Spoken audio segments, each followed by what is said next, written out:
And when we went to go fight Rias at the compound, when we got captured, took Beanie. And I somehow managed to wish him back here, and I'm happy that he's back. Right. You see, I think you're bullshitting me, but Astera's making an insight check. Because An insight check? Okay. Yeah. First, you tell me that you have a talking sword, which was obviously a lie. And now you're telling me that this dragon appeared to you out of nowhere. Do 18 you is think fine. I am a fool? Hey, hold on a minute. Wait, Give me you have a a second, fucking sword? Is it this No, thing? they don't. And he raves around the game, it's blade. Is it It doesn't matter. Okay. Yeah, okay, from what you can tell, Skins is 100% telling the truth. Is the talking blade the thing you just gave me? No, that's not it. I think William had it. But, Godwin, I'm not bullshitting you. This is Beanie. I've had him for a long time now. And you can not believe me or not, but I've had him. He's a friend, and he helps me a lot, especially in Melee. Can he speak? Nobody can understand things. Oh, That- actually, Beanie, Beanie, Beanie doesn't do anything. Beanie just stares at you. It does Or stares just Beanie, show Godwin a mental image, and then as soon as Skin says that, inside your head is an image of what's happening right now. It's just everyone's there. That's the only way he can really communicate. That is a very interesting creature. Yeah, I think Nim had one too. Well, this casting is almost finished. We should be to Caleb's in no time. Just let me apply these last few lines of chalk, and we'll be ready. Alright, I'm gonna have this little tiger take me, follow you. I'm gonna sleep on his back for a bit. Bat, you come along too. And then Skins is just gonna happily lay down on the tiger's back. Esther will walk away with the golden and white robed William. Have a conversation and come back.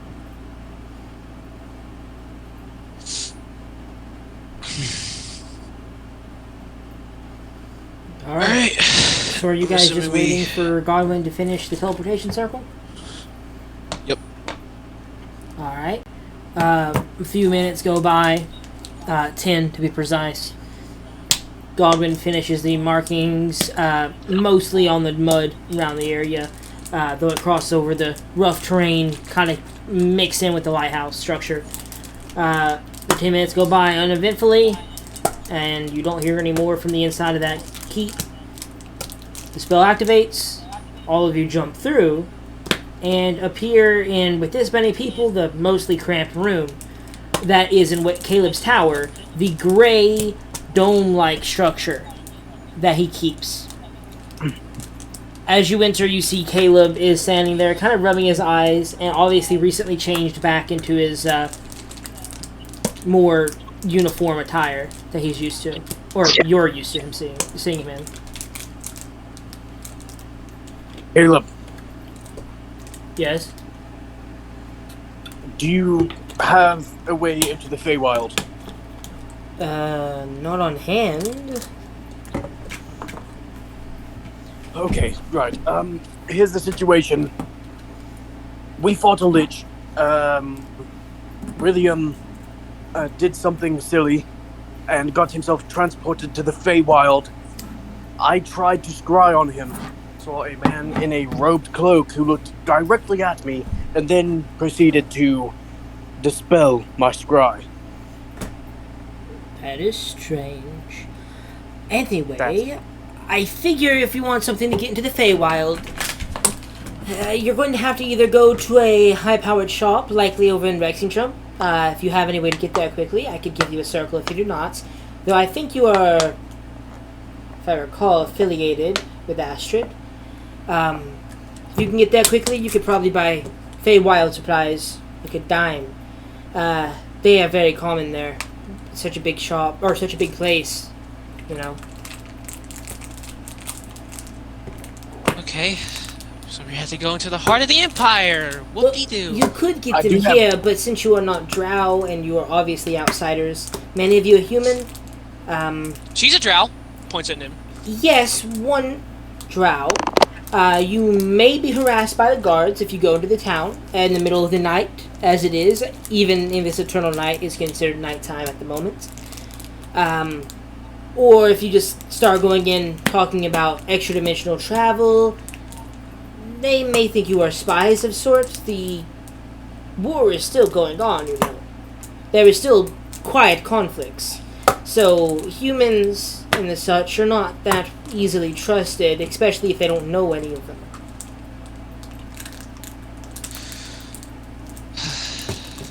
Alright, I guess we're just gonna have to go there. But, Caleb, I do have something to ask you, before you left, as Skins is kind of like... He took like a small power nap, but it's obviously not enough to, you know, undo what happened to him with the wish. I got a thing, and I'm not entirely sure what it is. Maybe you have any clue about what it is? And Skins is going to go into his pouch, and then he's going to bring out a pulsating dodecahedron. He's going to look at Caleb and just, like, stare at him. Caleb shows recognition on his face, but his words kind of betray a different side. I'm not entirely sure exactly what it's capable of. If you would hand it to me, I could probably research it in my tower here. Get back to you on what it actually is and what it does. Heads up though, if you do that route, don't tell anyone just don't tell anyone that you gave me one of those. Or anything like it. Or you could turn it into the Queen Dynasty. That is another option. You might get a good cash reward out of it. I don't know. I feel strange by holding it. I think for now I'll probably just keep it for now. I thought maybe you'd have some idea what it was. I have basic knowledge. I know that it is a religious artifact for, I believe, the church your friend there goes to, or takes part in at least. There's the Moonweaver symbols all over her armor and equipment, but there is also symbols of the Luxon, and he points at a few locations where you'll see the dodecahedron-like shape. It doesn't look anywhere near the same on a 2D plane like that, and it isn't pulsing or even colored in any way to indicate that it should be. But he points it out. That right there is the Lightbringer's religious symbol. They love these things. Like I said, probably a huge cash reward, or at least some respect. When we turned it over, we got a house. Remember that house you went to when you talked to Caleb? Not Caleb. When you talked to Jester and Ford and Caduceus? The same city here. Just down the street, actually. You probably remember it. We got that from turning one of those in. Okay. I mean, that's kind of cool, actually, but I don't know. I'm probably gonna just keep this on me for now. If you tell, And I would put that either in an extra-dimensional space or in a lead box. Both would be best. I would not recommend getting caught with that on you. Because while the Queen like it, they like it a little too much. And while the Dwindles don't have any interest, they will use it for nefarious means. Okay, I mean, I was just kind of thinking of just leaving it in Flora, but You could do that, but I would put it in a lead box while it's there. I mean, you think you can teleport me there with a lead box in hand? I mean, yes. I could do that. You want to teleport to Pummel, Florida. Why did you come here then? You were far closer. You were 2 days away. well, we didn't know what to do for William's situation, and we have, I guess, two contacts. He kind of like looks at Godwin and the dwindles that could help us get to Rexington pretty quickly. Yes, I have Luke's teleportation circle. Alright, then I suppose head there, have Luke teleport you. I'm sure he would. Is there any way you can teleport us there now? Because I don't want this thing to be a danger while I'm traveling with it. To the Feywild? I mean, you already have a circle to Rexington. No, I'm not saying to the Feywild, I'm talking to Palmaflora. You don't want to go to Palmaflora. You need a Feywild attuned item. You need to go to Rexington. Remember? No, I want to go to Palmaflora for a second to put this thing back to where it is, because I don't want to carry it with me if it's, Okay. kind of like. So you want to leave the Luxon back in Palmaflora, then teleport yourselves to Rexington, and from there get to the Feywild. Yes. I mean, sure. It doesn't cost me anything. I haven't used the spell slot today. He begins tracing runes in the air. In a split second, you guys are already feeling those lights begin to slice you out of existence and reappear you on the other side. Yeah. Before you finish that, do you have a lead box I can use that you're not using right now? He slows this spell. And you see Essek, who has obviously overheard the conversation, just kind of roll an old-looking, banged-up and used lead box on wheels so he doesn't cross into the teleportation circle, but he rolls that to your feet, to which Caleb finishes off the last notes of the spell. The lines finish teleporting you out. And you reappear not too far away from your keep. A bit different looking, though. Obviously, refurbished. And looks far grander than it did when it was destroyed. You have people working busily, and you see the goblins guarding the walls who alert at your presence, but then note Skins in the crowd. You also, however, note that there seems to be a tension around the area, and Skins, with his quick observation, glances around and notes what looks to be about, from this distance it's hard to tell, but around 150, 250. You can't tell the exact number. It's either 150 up to 250, somewhere in that range of people just kind of standing outside the walls of the city. There seems to be a congregation of guards there as well, but there isn't any conflict at the moment, it seems. Just seems to be a stalemate of around 200-something people just standing outside the walls, and other people, probably your goblin guards, kind of positioning themselves against the walls. No firing or no magic that you can see from this distance. Caleb looks down at the box that was kicked into the circle. That brings back memories. Same box we used to store it in. Or our version of it. The same thing you have, different artifacts. Put it in there, should be safe. It's still functional. I've used it before. Okay, Skins kind of like just notices the people. He kind of feels a bit on edge now, because okay, is it like just normal people, or are like the 250 to around like 150 people just civilians? They have, you don't know what they are. They're too far away for you to make out what they are. Oh. And they also seem to have likely purposely obscured themselves somewhat. Probably not, intense to the point where you can't see anything about them or anything like that. They're not, purposely being ultra mysterious. They're just wearing heavy cloaks, it looks like. And in this distance, it looks like either heavy cloak-wearing soldiers, because they're lined up in battlement formations, or just people wearing woolen cloaks. It could just be regular civilians lined up in squares for whatever reason. Maybe directed by your people, because they are right in front of your gate. So it could be a direction to try and get them in, kind of thing. You're not entirely sure. Alright. I'll go ahead and put this in here, and then Skins is then going to put the beacon inside the box and close it. And does it come with a lock? It doesn't have a lock because lead isn't that powerful. You could probably just tear it apart if you were strong enough. Okay. Like a lead pencil can break pretty easy. So there is no lock that would kind of not work, but it also needs to be completely solid. So that's why it's just a solid. Has like a sliding lid kind of scenario. Also, Okay. I'm not sure if I'm asking that in or out of character. You have no idea what this is. You don't know if it's a cult. You don't know what's going on. Yeah. All right. Skins is going to just keep it right there for a moment. You slide it in Alright. and close the lid. Yeah, I close the lid, and I'm just gonna look at one of the Williams. Hey, could you take this to my father? He's probably in the keep. Tell him to hide it real good. The one with the gold and white noble clothes would grab it, shake his head towards you, nod it, nod away, and walk. All right, I need to go see what this is. Godwin, you want to accompany me?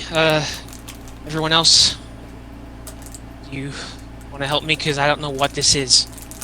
Yes, so everyone can see what he's seeing, right? Once he points it out, it's not hidden. They're not trying to hide. They're just not something most people in the middle of a conversation would immediately pick up on. But Skins noted that before even noting the more calm scenario of a conversation. Caleb, at this point, when he starts asking people to go, he says, should I go with you? Because I've used a lot of spells today. I'm not very helpful. I could help a little bit if something goes down, but... Wait a minute. He just said he hasn't used a spell today, and he now has a lot more he said he didn't use that spell slot today. Oh, okay. I thought he said he... Because you would have to wait like an hour for him to cast that spell if he didn't have that spell slot free. But he usually seems to. He seems to reserve that spell slot specifically for it. I mean, if you would like to stay in the back and just keep an eye on things, I'd appreciate it. I will. I guess, just hang back and maybe support if anything really bad happens. Yes. I'm sure me and Caleb could deal with this whole crowd in a matter of minutes. Well, they're kind of Right. spacing's terrible. We could throw one fireball and kill. Well, it depends how strong they are, but take out at least a few of them. Yes. And I'm actually going to ready an action to cast Cloud Kill. Keep in mind, ready to actions only last 5 seconds. If it's a spell slot, it fizzles and you lose the spell slot. Oh, I didn't know that. Yeah, never mind, bro. Yeah. That's It's why just it's like- really hard for a wizard to hold a standoff, while a fighter can. Yeah, just stand off with fireball. I don't know. Yeah, it would basically be a wizard having to keep firebolt instead of cloud kill. Alright. Let's try not to be too threatening, as I mean, these could be civilians, could be people, but we'll see. And then Skins is just going to get on bat this time and just start flying over. Alright. As you and your troop heads over, the William reappears and jogs down the way as well after handing it off to someone in the keep. You guys find your way down to the city and up to the walls in less than a few minutes, like literally less than a minute probably, with your guys' immense speed for each of you. You find yourselves looking at what looks to be heavily cloaked figures who are, while purposely obscuring their face, doesn't seem to be worried about the fact that you might be able to see through their mask at all. They're each wearing clean slate, no eye holes, no nothing, likely something to do with the material it's made of. Mask, just entirely clean slate mask. They are made of like a silvery goldish copper looking metal. Looks like more copper than gold, but the shininess kind of reminds you of a more refined resource. Yeah, it might be a cult. It looks a lot like a cult with the heavy cloaks on as well. And the tense atmosphere as the people kind of just look at you guys and sigh a breath of relief as they hope that the prince has come to resolve the issue. You find Iridia and Henry, which Iridia finally returned. Whoopee! You find them kind of directing your troops and also seemingly shouting several questions at the people, to which they respond, "We're waiting for your leaders." Every time. Exactly the same. Alright. Skins Mom's is gonna yelling at walk me over yet to him. again! Give me 2 seconds, I'm running right back! Roleplay. Yeah, it was the roleplay I had was Trent, but okay. Alright, Godwin, I just want you to be very, very vigilant on these guys. These guys seem a bit off. Oh, by the way, if the Trust me, I'm looking for a reason to kill right now.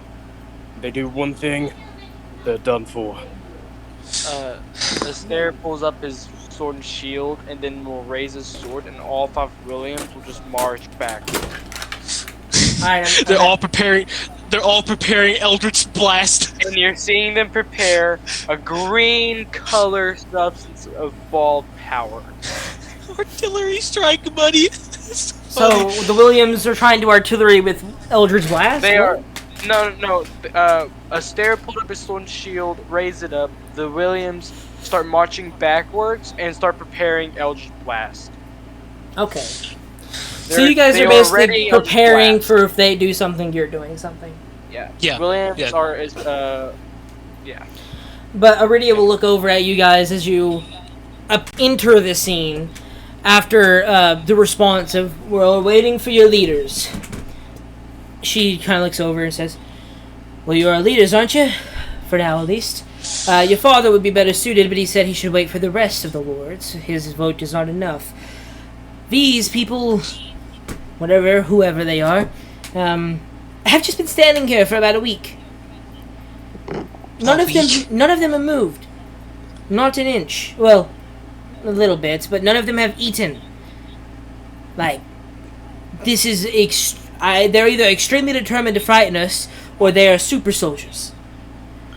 Oh, please tell me this isn't the pissed off robots from down under. I mean, they They don't have the look like little robots. mask. Well, you can't really look.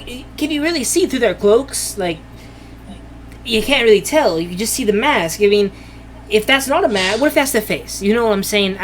They are kind of frightening us at this point. They have been standing there for a week. They're succeeding in their scare tactics. Okay, so likely assume they probably are robots, but we'll see what they want. Then Skins is with how far away are they from the gate? From the Like, gate, they're like 120 foot. They're enough where, good. like, the edge of it could be hit with cantrips, and the conversation doesn't have to reach a screaming level. You could probably shoot them fairly quickly, especially with your skill in the bow.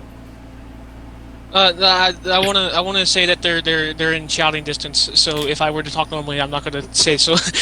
Yeah. So as soon as Skins clears his throat, lightning starts, or not lightning, thunder starts to roar a little bit, and then Skins is going to then say in thaumaturgy, "What are you doing here? What do you want?" One of the figures in the middle of the crowd steps to the side and walks down the first row of the militaristic-like figures. It marches forward, and it peels off what looks to be pieces of metal that were blocking its eyesight, likely. And you see 2 crystalline-looking, like, gems. They're not eyes of any sort. They're like gems embedded into the mask. Doesn't really look like there's anything beyond the mask. It looks just like the mask under the mask that he peeled off. But there are gems there now. And it points them in your general vicinity, though not exactly directly at you.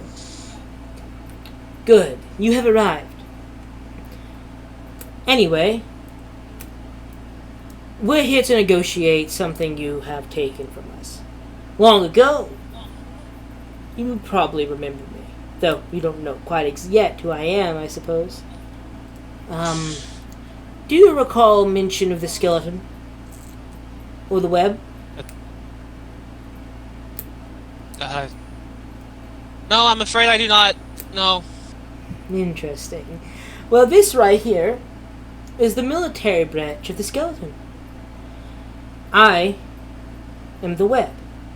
The mind that controls all of the skeleton. Recently, my bodies have begun to reactivate, and I am not the only one here. I have been for a while. And you see at this point, he begins to sort of peel off more pieces of his mask, and more gems begin to show. And you begin to recognize this figure as the one you saw carrying a bookcase in the middle of the snow the first time you found any of the robots. It peels the rest of the mask off. Yes, we are. And I suppose you probably know why we're here. I hope you do. Look, whatever you're looking for, it's not here. And you can scan me or whatever, probe me. I See that I'm lying? It's not here. I know it's not here. I know. I just don't know where it is, actually. But one of you know where it is. He points over at the Simulacrum Williams. Whatever's controlling them, William, I think his name was, he knows what I'm needing. Remember back when you were there, you were rifling through our things before talking to the commander. And, well, more recently, the commander has revealed that ASO eventually communicated with him that he told William not to take the things because he knew he had the things, but held back that information to save William's life. Well, the commander's a little frustrated, and we knew the thing was missing. We didn't know who took it until that conversation about a month back. About a month back, we started organizing our troops and unshelving the units. And he gazes over his pen. Well, wherever William is, the artifact is, or at least the knowledge to find it. And we believe he hid it somewhere. We don't think he has it on him anymore. Considering we've scryed on him for months, once more, and it's not appeared. Hey Trent, Yep. does my my Williams remember? Your simulacrums have no idea what they're talking about. You they will didn't look back- specify, and also they're new to this world. William will just look back to see, like, look at the Williams, and they'll all visibly shrug and be like, "We have no idea what you're talking about."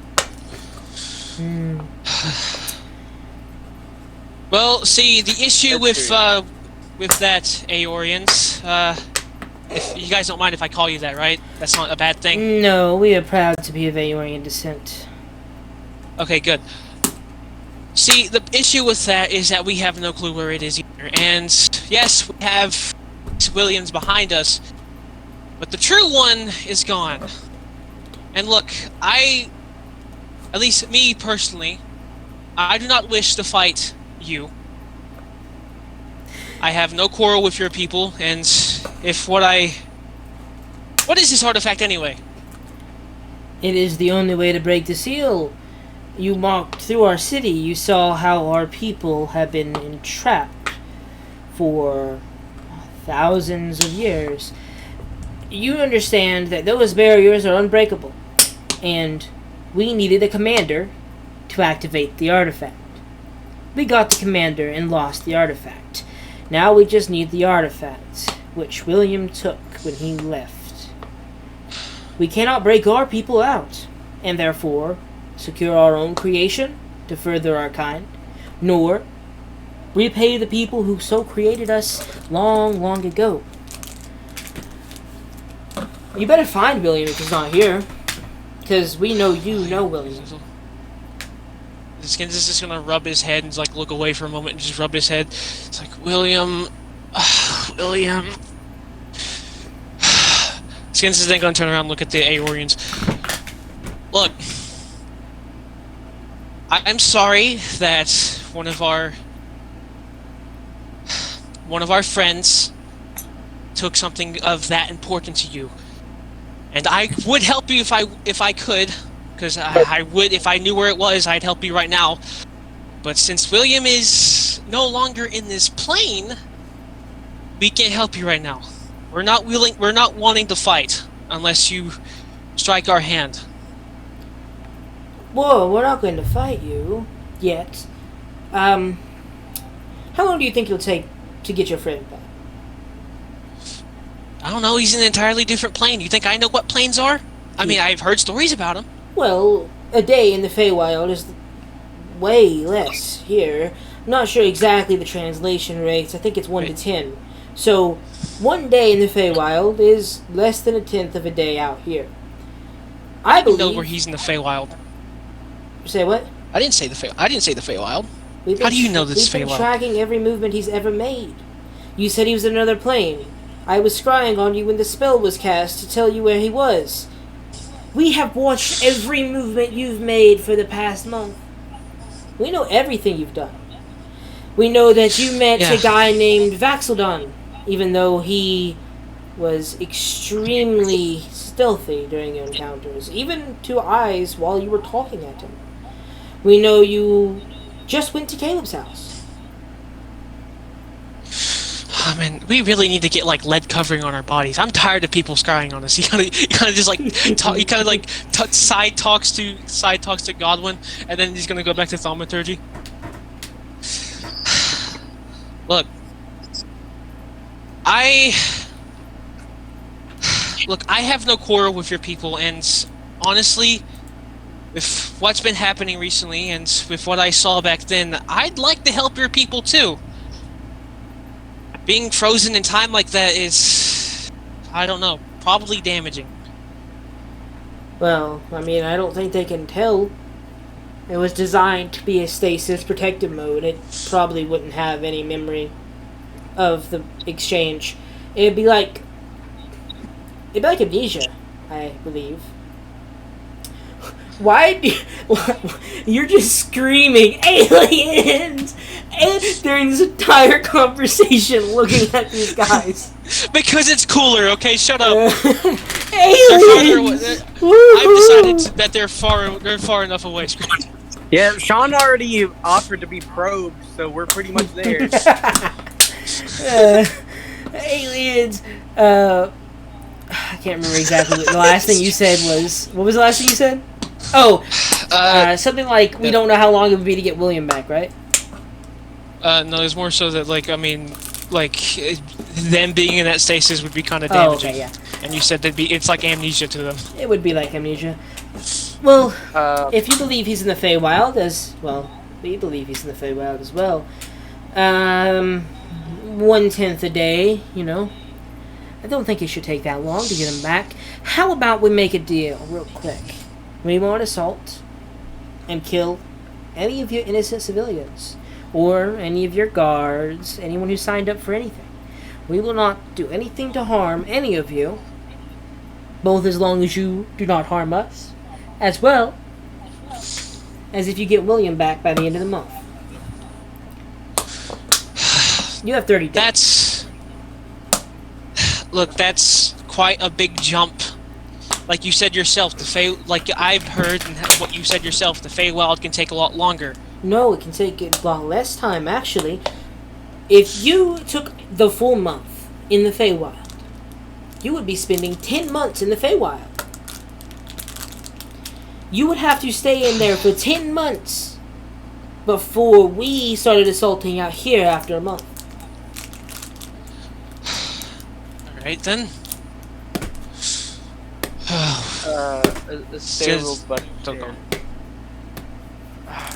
could you please explain what this item is? Maybe we don't need William. Maybe we could help you here. Well, it is very simply. It looks like a cannonball. That's what it looks like. It is a deactivation device, both for cannons, like our artillery, that mostly is no longer functional. Though I believe it is functional for one person, and his eyes glaze over to not particularly look at anyone. Also, they deactivate the protective charms placed around the city, those blue bubbles you may have seen walking about while you were there. They are used to break most protective charms that we have placed, and are more or less a emergency reserve. There was only 3 of them in place. Those were meant to be used to get back our people if the city ever fell. To stop the gods from claiming all of the Aeorian lives, and only let them claim a few. We used one to break ourselves out, and the commander. We used another, seemingly to break a barrier that released the gods, as far as I understand. You broke our divine gate, after all. And the last one was taken by William, and somewhere it is. We didn't think he had it. We thought misplaced, some thief. We didn't think someone who would so brazenly talk to us would keep such a valuable artifact, knowing exactly how valuable it was. But, well, we were fools, so it's hidden somewhere now. It's more or less what we can use to save our lives. It looks like a cannonball. If you unscrew the top, it has a bunch of green powder inside. I have a question, Trent. Does Skins know the stories of the Aeori? What their purpose were? What do you mean by that? To destroy the gods? Yeah, like that. I want to know if Skins knows that in don't character. know directly that it was the Aeor. Like, the Aeorians weren't the only ones out for the gods, but you know the story of the Calamity, and know that humanity tried to smite the gods, and so the gods smote them instead. Kind of thing. Alright. Skins is gonna think for a second. Oh, go on, Damon. Well, if you're thinking, I was gonna say something. Now just go ahead. Do you have a name for this object?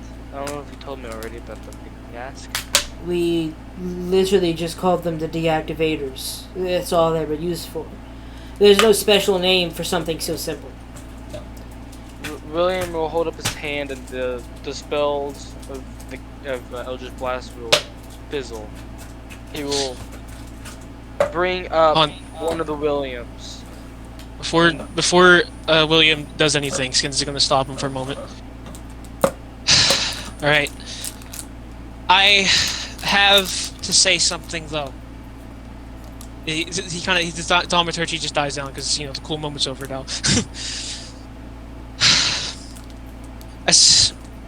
I'd like to help your people, I really would, but you said yourself that the Divine Gate is out and the gods are back? Yeah. And if I recall, I'm not entirely sure if your people were the ones who did this, considering they were caught in a big calamity. But your people fought the gods, no? Yes, we did. We fought them and almost won. We didn't quite lose, since we still exist, but we didn't win. Our cannons fired and it injured a few, and then we were struck down. Okay, I see now. Alright. So, with the gods out and the Aeorians in stasis, but if we bring the Aeorians out, wouldn't the Aeorians just start the battle again? Wouldn't it just be another calamity waiting to happen? Well, we put the gate up for a reason. To bide our time. The gods don't learn. The gods have no reason to learn. The gods are omniscient in their eyes. So, what better thing than lock them away where they can be omniscient and feel safe, while we control the gate and build our strength. So, we will not fight the battle, but instead put them back behind their gates. For the battle will happen another day. And you think the gods are going to allow you to put them back to the gate? To me, it just sounds like if we let the Aeorians out and the gods exist at once, it's just going to be another blood battle that's probably going to end in a lot of bloodshed. Did they? Yes. They actually begged for it. I want to make an insight check. Insight check. Make an insight check. I'm not going to roll the metal dice, because the metal dice ain't working for me. At least not yet. No, it's quite. Why are you playing with bottle rockets in your house? I'm a fucking beast. In your house. No, it's not in my house. I went out onto my porch. Oh, I'm like my guy. I don't think that beats him. Let me see what plus is. I lit it off of my hand. Why? What is it? Because I'm a beast, bro. You gotta wait till the 9th, bro. Okay. You can't be wasting 13. fireworks, man. 13. 13. You can't really tell. It's a scenario where he looks like a cold calculating machine saying a correct response that would be truthful. You're not sure if you can't read him because of that machine-like structure, or if he's just telling the truth, or what. There's no hint of deception in his voice from what you can pick up. Alright. It worries me. That does. What? I don't want another war, another calamity to happen. If another calamity happens, then all this would be pointless. If the gods just come down and create another calamity, then all of this, it'd be gone. I'm sure the gods, Now- or at least most of them, would be happy to go back behind the gate. They asked for it the first time so they wouldn't have to kill any more mortals. They were sorrowful for their creations, and had already taken out the threats. Right now, we are no threat. I doubt the gods are even watching. They may be curious and look down at the ruins of Aeor and assure themselves they are safe. Once the gate's up, they can't break it. And once Aeor's back up, they won't be able to defeat it again. We learned from our mistakes. So I'm just gonna look at Godwin. Godwin, you're more intelligent than me. What do you think would happen if we let the Aeorians out? Well, if we let the Aeorians out, the people of Aeor were much stronger than the people are now. And if they're looking to reproduce each other, call me paranoid, but I do not see an outcome where that comes nicely. And what about, Nimi? Would this affect her at all? And would this affect me too? How would this affect any of you? Well, she's a cleric. I don't know how clerics were back then. Clerics worked for 1,000 years while the gate was active. I don't see why another wouldn't do the same. That's fair. And I And guess it you, wouldn't really affect once me. more, I believe, if I recall, you conversating with us may have already had something to do with that before the gate was broken. I suppose that's true. I guess it wouldn't really affect us too bad, but... Alright, okay. You told My Asa, worry so is yeah. just... My worry is just another calamity. I don't want another war to happen where all of this will be for nothing. I'm not entirely sure what language Aeorians, mortal Aeorians. I don't know if that, I think that's rude, I'm sorry if that's rude. We are all Uh, aliens. There is no gods of Aeor. I don't know what that means particularly. No, I'm saying like, the fleshy ones. Oh. Not you guys. We all speak Zimni, a language that has been carried down through the generations. Up in the Empire, people still speak it. Rarely, usually only in farming villages. Big city folk prefer Common. But the farmers still speak Zimni. We originally spoke that as well. So we can at least have some translators or, cast a few spells. We know Common. And their minds are so brilliant, even magically enhanced Look. minds of this age would not be able to learn as quick as them. Look, I'm put in a very, very moral compass, not moral, moral decision here. I do want to help your people, but with the Aeorians possibly being able to cause another war, whether it be with... I will help you decide. I will help you decide. You don't have a choice. Keep in mind, I already threatened you in a month. So you either help have? us, or it doesn't matter what your choice is. Because we'll take William, we'll use our mind tricks to get him to answer, and it won't matter. Any of this for you won't matter. Doesn't matter if we succeed if you're dead, right? So, basically, you help us and trust that we're telling the truth, or you fight us, your people die needlessly, and then we do it anyway.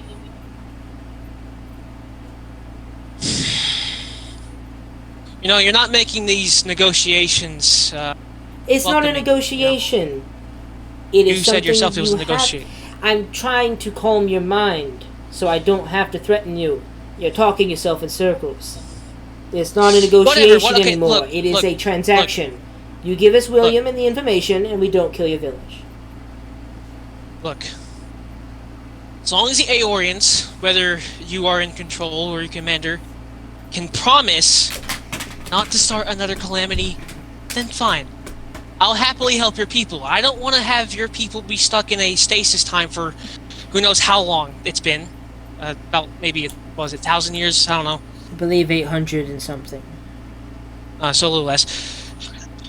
But either way, I don't want those people to just be constantly stuck in a frozen iceberg. So I'm willing to help, on the condition that the Aeorians promise not to cause another calamity with the gods. We have no intention of fighting the gods anytime soon. Soon. You mean there's a maybe? There's a later in there. Yes, when we know for a fact we can defeat them while they're held behind their gates. There is no negotiation that'll talk us out of that. They destroyed us and knocked us down thousands of years, it seems, of knowledge. And so we will kill them. There's no need for gods. They are only troublemakers. They take the logic out of anything. They are the things that can ruin grand plans. Skins. Yes, Godwin. Godwin's gonna like pull Skins aside and whisper to him. Agree to their terms. But I do not believe we should help them. Have you forgotten that I said we're scrying on you every moment of every day? Shut up, bitch. And he calmly says that as you're whispering, and one of his eyes blink to a blackness, as if it's no longer paying attention. Astaire looks tired of this and just will grab aside Skins, knowing they're hearing him. Just let one of these Williams do something real quick. Can make it easier. Perhaps, hey, maybe the Aeorians are negotiable, or at least a few are, so I if we mean, can... like, if you know those cards a long time ago, well, a couple weeks ago, and you know how these little guys got a certain little spell they can cast. But I don't want them to just cast stuff to see where the item is. We give it to them, then there, your people are safe. William doesn't have a time limit of a month, and we can continue going for William. That isn't just the issue here, Astaire. If the Aeorians are out, who knows how long it would take until another calamity would happen. That is what I'm worried about. I do not think that this is a thing we should consider even in the slightest. Skins, you have the biggest conscience out of all of us. Think about all the people that would kill. Think about the people today that the calamity is still killing. Look, I'm an optimist. Or at least try to be, at least. I do want to help these people. And I'm hoping that a few are negotiable and where we can have peace. No god war, no people fighting each other. I know it's not something... I know it's a hopeful dream, but... the Aeorians have to know that if this happens again, they're most likely not going to survive, whether they reproduce or not. They may have the technology to kill gods, but with them being the only people left of their time, what chance do they have against a bunch of gods? Sure, some might help them, but some might not. I hate to break it to you. What's more, we are still scrying. We can understand everything know. you're saying. We're not the only ones, though, that would do this. You realize that the Empire has many banned gods, including the Wild Mother. The Empire hates a lot of gods, and so do the Kreen. Even the menagerie of all places, the most beautiful, still hates Asmodeus and the devil. And that's why your friend Charm, or ex-friend at this point, kind of just ruler of the menagerie in part, 50-50 with Marquise. Kind of just whisper in her ear. He is actively trying to break down the barriers of hate against Asmodeus. But currently, if we unlocked all of our stuff, we could take those guns, reproduce them, and spread them all over the world. There would be no issue with ley lines nor nothing. A god attacks any city and they will be shot down immediately. That would just be how it is. There would be a global network of defense against the most powerful beings on the earth. So how well do you think we could handle the small crime? Who needs to steal when you can create your own food? I wish there was some sort of negotiation, say here, would at least have you guys think. I do like the idea of having protection in case a god decides to go rogue and cause a calamity on itself. Keep in mind, If the there would be a gate in Aeorians- place, so there's no chance of that even happening. The defense would be for if a god somehow breaks that. So it wouldn't even be one layer. It would be an onion of defense. I'm saying the defense would be simply for defensive and not for offensive purposes. No wars later on down the gate. If a god somehow manages to break the divine gate and decides to attack the mortal people, which is us and you, You are so Then difficult, yes. Skins. well, I'm just trying to save a bunch of I don't know how many people are in the world, 1 million people, Fine. maybe 1 billion. Sure, fine. I guess if they're behind the gate, we don't really need to fight them. So you agree with me? Then, in Yeah. that case, I mean, we can make I'll a help stronger gate, I guess, but fine. Say the words. All right. guys. okay, Sarah, as long as it's not, blowing them all to shreds, you can have this William do whatever they're wanting. You know what I mean. Fine. I know. Oh yeah, I forgot you told me that. I'm sorry. I'm having a heated discussion. I have a time limit on everything, not just about this. Do you want me to tell them to find it real quick? Okay, well, Yes, do it, Astaire. It'll take a minute. Keep chatting with these guys. I'll bring one of the Williams over here. Don't have to shout with them. We made No, a not deal. shout. I meant like chit chat with them. I know. All right, so this is gonna look over at the robots and be like, okay, just give these guys a minute. They'll help you find it. They have some way to find it, I guess. He nods in appreciation of your negotiation skills and heads back into his little square, and they seem to shuffle to entirely obscure which position he is in. You now have no clue where this web figure has reimbursed himself back into that. You just know he's somewhere in the middle. You could probably fireball and hit him, but who knows? You know he's a wizard as well. So Right. One of shit. the Williams is gonna cast Wish to know the exact location of this item.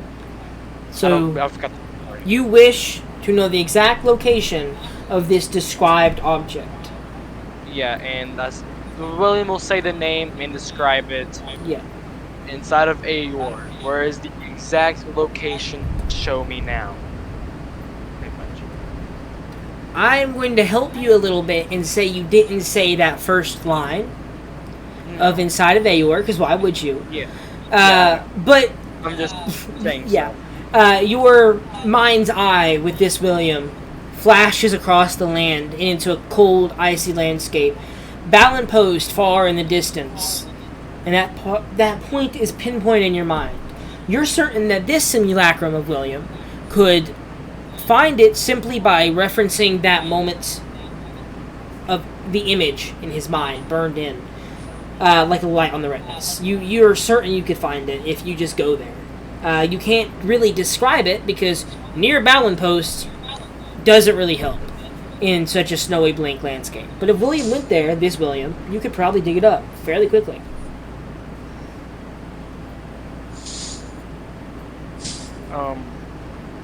Well, there goes one of the Barrage Williams.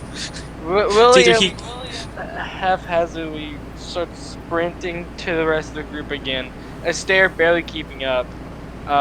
We'll just say that out loud where the robots and our group can save. So everything you just saw.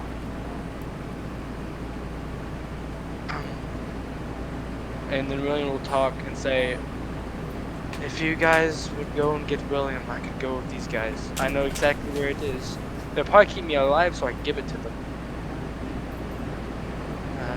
Am I lagging out or is that Damien? What do I'm you mean? probably lagging out. No, he's fine. Oh, okay, then it was just me then. Do you guys want me to go with these guys? I can give the item to them.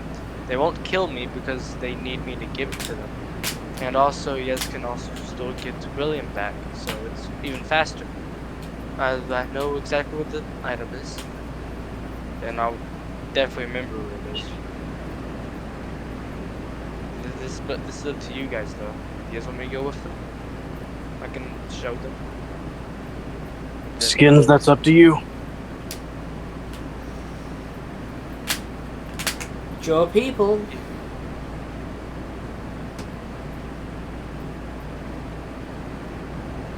He's muted. Sean be like, Skins is up to you. Skins stays silent, brooding.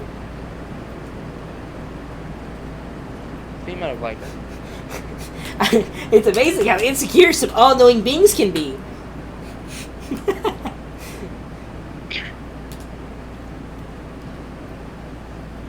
Sean, why are you muted, Sean? Sean, why are you muted, Sean? I think Skins had a stroke. Godwin, you choose now. Yeah. Yeah? I think Skins would say yes, so... go up ahead. Leader of the robots, William says. Questions. Try to find him. Instead of one responding, they all respond the exact same. Yes? God damn it. I know what the item is. I'll take you to it. Then join us, and we will walk. And William will look at you guys and go, please stay safe and make sure William's okay for me. Will do, friend. Try to Alright, contact you as soon as possible. there goes Sean. I miss him every day. He left 30 seconds ago. So does this William march into the crowd and join the hive mind cult aliens? There's Sean, he's back. Okay, we're gonna wait for Skins to talk to us. Yeah, sorry, what's happening? William told everybody where he knows it, and is asking you and Godwin if he should go with these Aeorians and show the item, while you guys go and get the real primer. Skins is going to look over at Godwin. I mean, if you're the only one who knows where it is, just describing a near Battling Post in a snowy biome ain't going to help too much. I know exactly where it is, so I could just go with them, give it to them, and find a way to meet up with you guys. Alright, whenever you're done, I suppose you can try and make your way back, I guess. You know the way here, right? 1 second before William says the thing I was about to say, I need a roll song. Oh, 57, it's fine.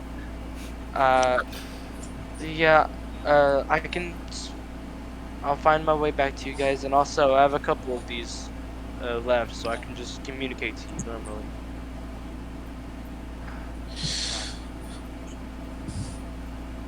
Alright, I'd say don't use something like that as a communication device. I won't. Actually, I have an idea. William had the sending stones, so we're gonna have to go buy like a new pair of them. Is there like a vending shop I can buy like a set of those like right real quick? You could definitely buy sending stones like anywhere. Those are pretty common. Yeah. Okay. I'm just gonna buy a set of those and just hand them. How much are they? Are they uncommon? I think they're They're uncommon. So I would charge you $450.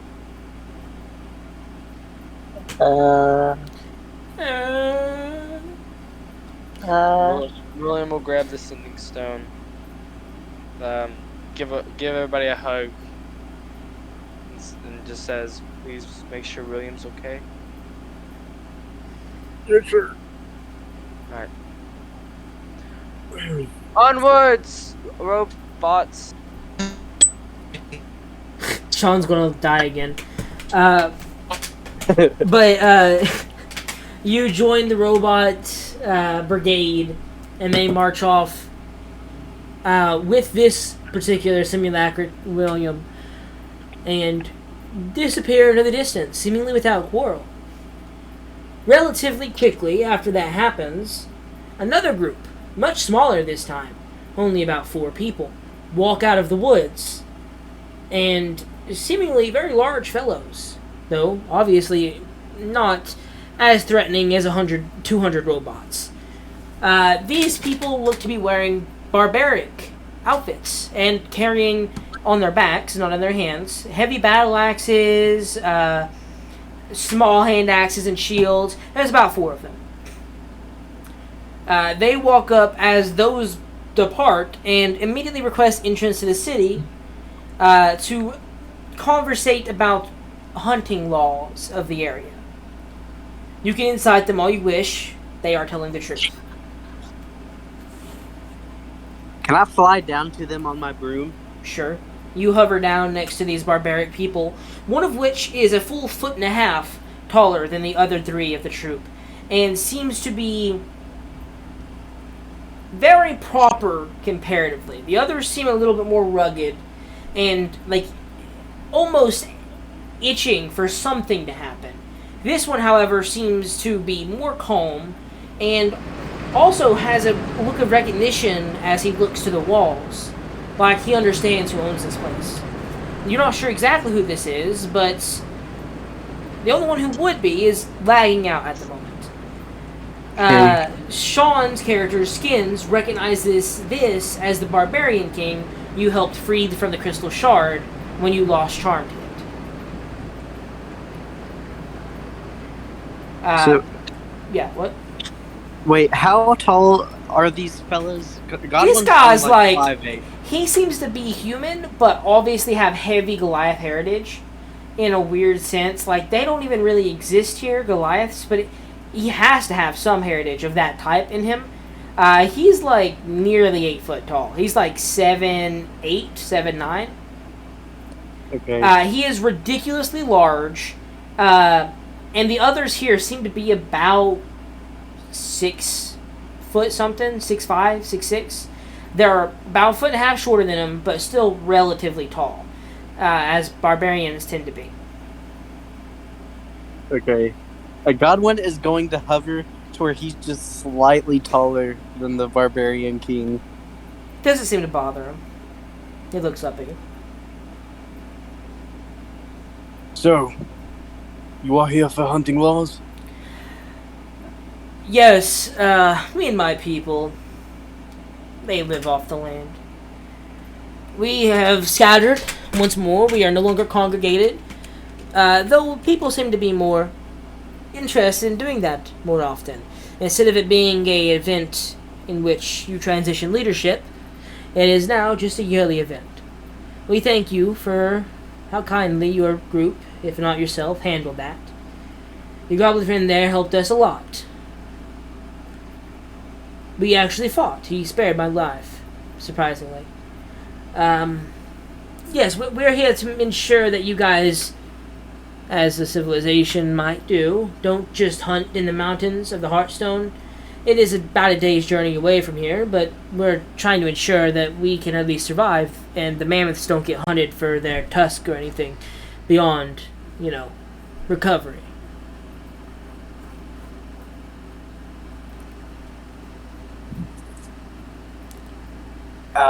Fuck, I don't know shit about hunting laws, bro. He will look at your confusion and kind of just rub his chins and grin slightly. I am not a very lawful person either. You don't have to be the one to conversate about this. This can likely be handled by more negotiative folks, those who handle the running of the place. You guys, from what I understand, don't really stay. Even though you are the appointed lords, there is one who stays and the rest of you leave. We have been entering, as normal people do, into the city, and have been kicked out twice now, both of our envoys, for being a little bit too rambunctious. But we now understand that there are people who are more suited to this than your venturing troop. We could just go to them, if you wish. We just wanted to let you know that we are in the city, and do not be surprised if you find us wandering about. And we can be quite imposing. And he, looks at his... He, points down at his stature. Well, you see, I am not very, like you said, I'm not very hard on the laws, so, to be honest, I couldn't give less of a shit what you do, but, just don't kill people, I guess. And if you do, try not to make it goblins, because it would piss Skins off. True. We don't plan to kill anyone or anything. And yes, I understand we could probably take them out if they were overhunting our lands. We do not wish to take out your hunters. That could be a valuable trade asset that you could think we are infringing upon. And if your hunters keep going to a certain location and getting murdered, like many cities do, they send adventurers. That's exactly why Skins came and saw us the first place. We were posing a threat with our congregation to Port Amali. So, the Port Amalians sent your party, or Skins, whoever else, I'm not sure who you are, but Skins came up to deal with us. He did so, and now we are back to normal.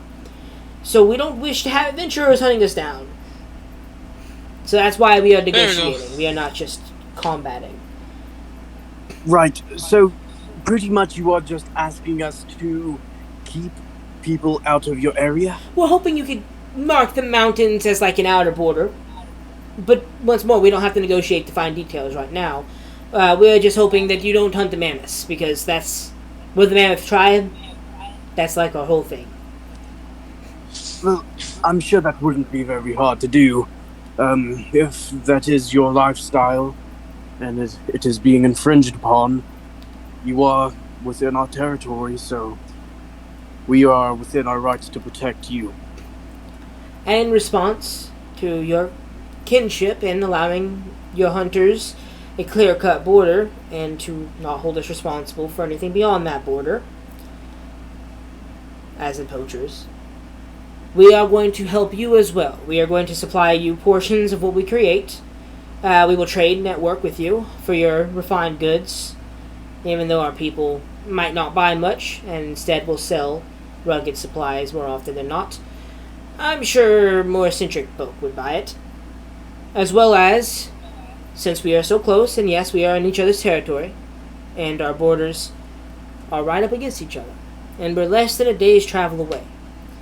If there is ever a siege, or a combat that would put your city at risk, I should say, we are willing to respond if you do in kind. If someone comes to eradicate our people, you help us. If someone comes to eradicate yours, we help you. Alright, so I'm back now. What happened? Currently, some figures that you recognize, but the rest of the party doesn't, approached as soon as those other people left, like they were waiting for them to leave. Walked up and requested entrance to talk to the leaders of the city. You recognize the tallest one to be the leader of the barbarians that you fought and freed of the crystal. I don't remember his name. I'm not sure exactly either, to be honest. I would have to look real quick. But he is conversating in order to ensure hunting rights for his people, and that you guys do not hunt the mammoths to extinction. And he is in exchange for a clear-cut border, to beyond that point they are poachers. You are now Renvac, that's his name. You are now in a kind of mutual defensive pact as well, or at least he's proposing one, where you respond in kind. If he is under attack or siege, people are trying to eradicate his people, you help him. He helps you if the same thing happens to you. Oh, okay. More or less, he wants to Uh. enter a mutual defensive pact and to make a line where you become poachers, so you don't hunt his stock. Okay. I mean, yeah, that's agreeable. All right. That's what I say. Yeah, you said that exact same thing. He will bow, and I mean, unless you guys oppose, he's going to enter your city. He will explain his name is Renvac. To the questioned man here. But he will enter the city and begin to make his way up to your keep through the inside of the walls. I remember some faces, especially yours. You're Rinzak, no? The Barbarian King? Or if you don't like being called that, Yeah, I can call you something else. that was kind of the moniker they gave me while I was under the control of the crystal. I am just the leader of my tribe and the leader of the tribes in general. At this point in time, I have no sort of kingship title, and I have disbanded most of the tribes. They are back to their normal things. They are no longer in a congregation, and therefore no longer posing any threats to anyone. I just have the power to call them together. But yes, I Alright. remember you as well. You were the one who kept shooting me every time I hit you with my sword. Yeah. We do agree with the terms, and I'm glad to see you again. What was If that? if you don't, I don't know. I think you sneezed. If you actually don't mind, would your people be okay to accept some of my people to join your hunts if they are willing? If they're willing. Well, we can let you experience the hunts and like a tourist kind of thing, maybe. But you can't come into our mountains and expect to hunt. That's the whole point of the border. It would be I like know. it would be like come and experience the tribe, maybe. Certain tribes would be more open to that than others. You would have to talk to individual leaders of those tribes. That's something you don't have to do. I will do and communicate back to whoever's in charge of this place while you're gone. Yeah, simple tourist deals. Like I said, we likely won't buy much refined materials, but instead sell what people would be considering rare things because, oh, it's made of mammoth tusk and stuff that we make that kind of is lost to tradition. We could export that to you, and you guys could do tourists or whatever. That's just kind of the setup I'm thinking of. I haven't even talked to many of the tribe leaders, but none of this is really important. I was just wondering because well, my people, the majority of the goblins you see here, we also came from being a tribe. We like to pride ourselves on hunting big prey, and we're pretty small, so that's a lot of things. It's somewhat of a good tradition, so I was kind of wondering if, we could help each other in that aspect. Well, there's always... You can tag along, yes, but that's the point of the border. There will be controlled hunts that we will be a part of, that you, as your people, could join in, and maybe, if it seemed, take portions home with you, or purchase those portions off of us after the hunt is complete. It would be a symbolistic thing more than you actually hunting and leading a hunt or just killing mammoths for killing mammoths. There is a tradition that we have to follow, and you will be joining us in that following. Yeah, that's acceptable. I accept that. All right. And he will continue walking through the city and just both like looking around your stalls and stuff, and just seeing what he could do with this deal he's made, and once more trying to make his way slowly up to the keep. Yeah, there is currently magical defenses currently being helped around the place, and yeah, just basic reconstruction. Nothing too much right now. Mm-hmm. All right. No other troops or groups encroach on your walls this day, and so you are free to do whatever you wish at this moment. Okay, now we should get to the task at hand. Should you have some time to put that spell in your book? I mean, while we're here, might as well take a bit of a rest, right? I suppose. Alright. I'm gonna go rest in the keep. Maybe try and clean it up a little bit if everyone else hasn't. Right. And I guess while I'm here, Trent, while Shinzis go to rest, you did say that we're gonna have to pay the upkeep for this first month. Yes. However, that month has yet to eclipse. It's been like 3 days. Yeah, 2 or 3 days. Okay, how much was it? Is it just the upkeep? It's just for this month, right? And What do you mean? this is the third. I want to pay it in advance because I know I'm gonna have to pay it soon. You should be able to look at the Exandria document, and it should tell you the monthly upkeep. I think that was on there at some point.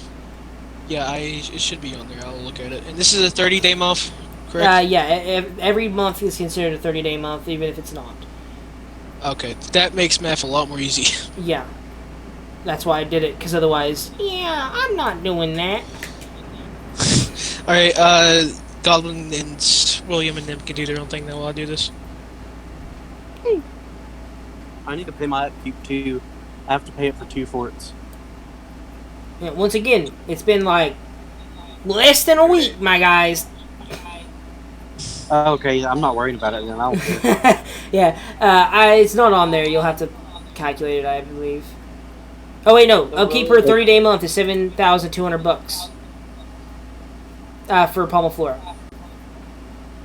Yeah, I know, that's what I'm doing. Start betting on if that fifth William's gonna get killed in Mayor or not.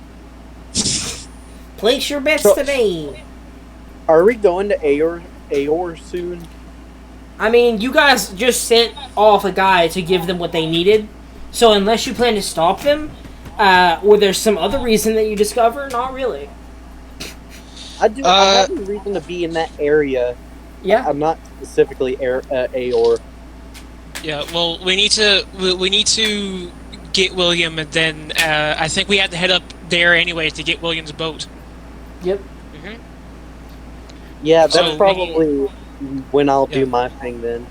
I was Yeah, just we- making sure that your town was safe for the 30 days. I was making sure that you All right. So at this point, what are you guys going to teleport to Rexingtrum? What is your next step? Because currently you have no step. I could just message Luke and then teleport up there. Are you going to put the sending into your spellbook though, so you can just have it constantly? Yeah. All right. So you spend Okay, a few that- hours inscribing that. I don't know how much that costs. I don't know how much that costs. Yeah, though. you're gonna It's have a to fourth look level at spell. the wizard table Yeah, to decide how much that costs. And so, Oh, it's a third level. Why? We literally said it was a third level one. Yeah, it's third level. But you will inscribe and then cast your spell unless you guys have anything else to do in Palmaflora at the moment. No, because William has the money to get some of the upgrades here. Actually, the other Williams have it, but Oh, I mean, then I'll just get they the have upgrade I want. some. I mean, it's just a. I am going to find a wall to sit on. I sit on a wall. It's the 25. It's the 25,000 gold I'm asking you for. Is what I'm asking. Okay, the William that right before he left would give you that money. Okay. And Trent, I am buying the. You guessed it, the population of 4,000 people. All right.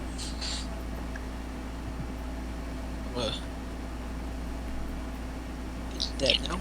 You purchase upgrades considering to how many population you can hold. And I'll do the math later because I don't want to do that right now. Oh shit. Okay, so it's gonna take 6 hours and cost 150 gold. All right. Okay. So you spend basically like the remainder of the day doing that. Yeah. You spend the remainder of your day building up the supply, using your supplies and time to just do that. Once that's finished, unless you guys are willing to risk exhaustion, you head to sleep. Yes, Yeah, I see yeah, we'll you, just- boy. Yeah, we'll just sleep. After you sleep, not as you sleep, after you sleep, you guys get ready and teleport to Rexington. Unless you have anything else you want to do. Message Luke first. Yeah, you message Yeah. and then teleport so you don't get murdered. Message teleport. You are now in Rexington with Luke. As you teleport into that very similar gray-black dome room, he is already standing there after receiving your message, and kind of looks over your heavily grown group. Like, this is twice the size he saw last time, minimum. And he also looks at the simulacric Williams, but no real William, and he just kind of is rubbing his chin. As he's about the same height as Skins, he's also looking heavily up at your troop. Isn't he like smaller than Skins actually? Yeah, 'Cause isn't he he's, like he's 2 foot? shorter than Skins.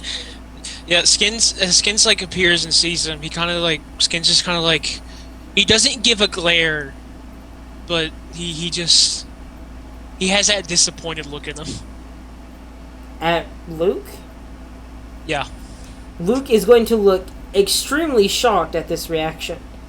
And as soon as you like give him that glare, it's like, man, what did I do?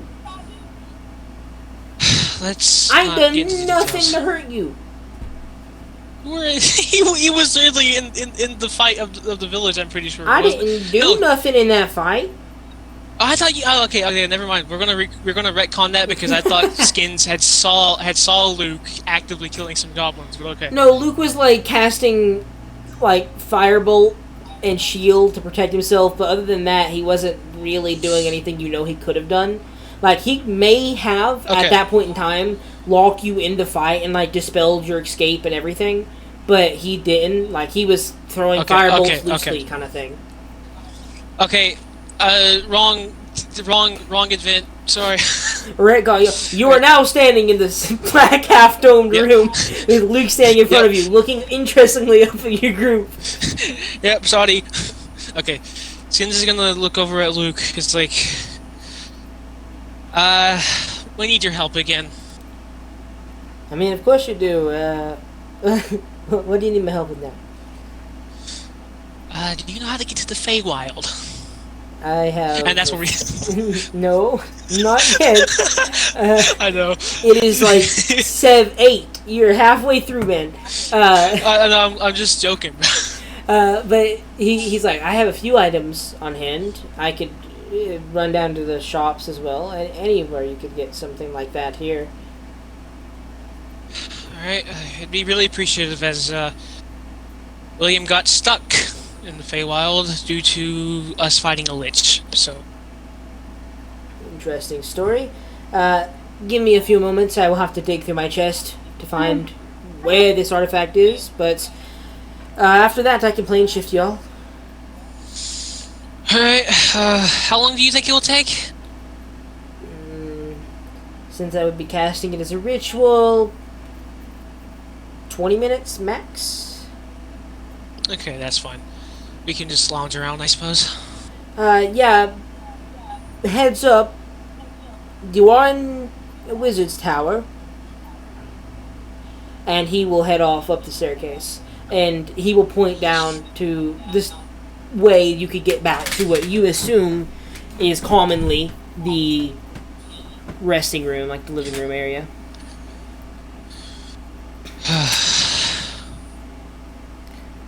Alright, I guess we're just waiting here.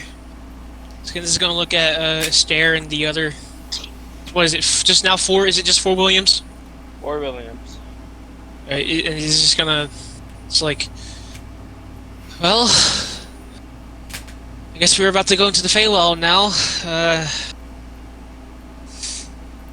Does anyone know what kind of creatures are in there besides fairies and other things? There are quite a few. Have you ever been Unicorn. high?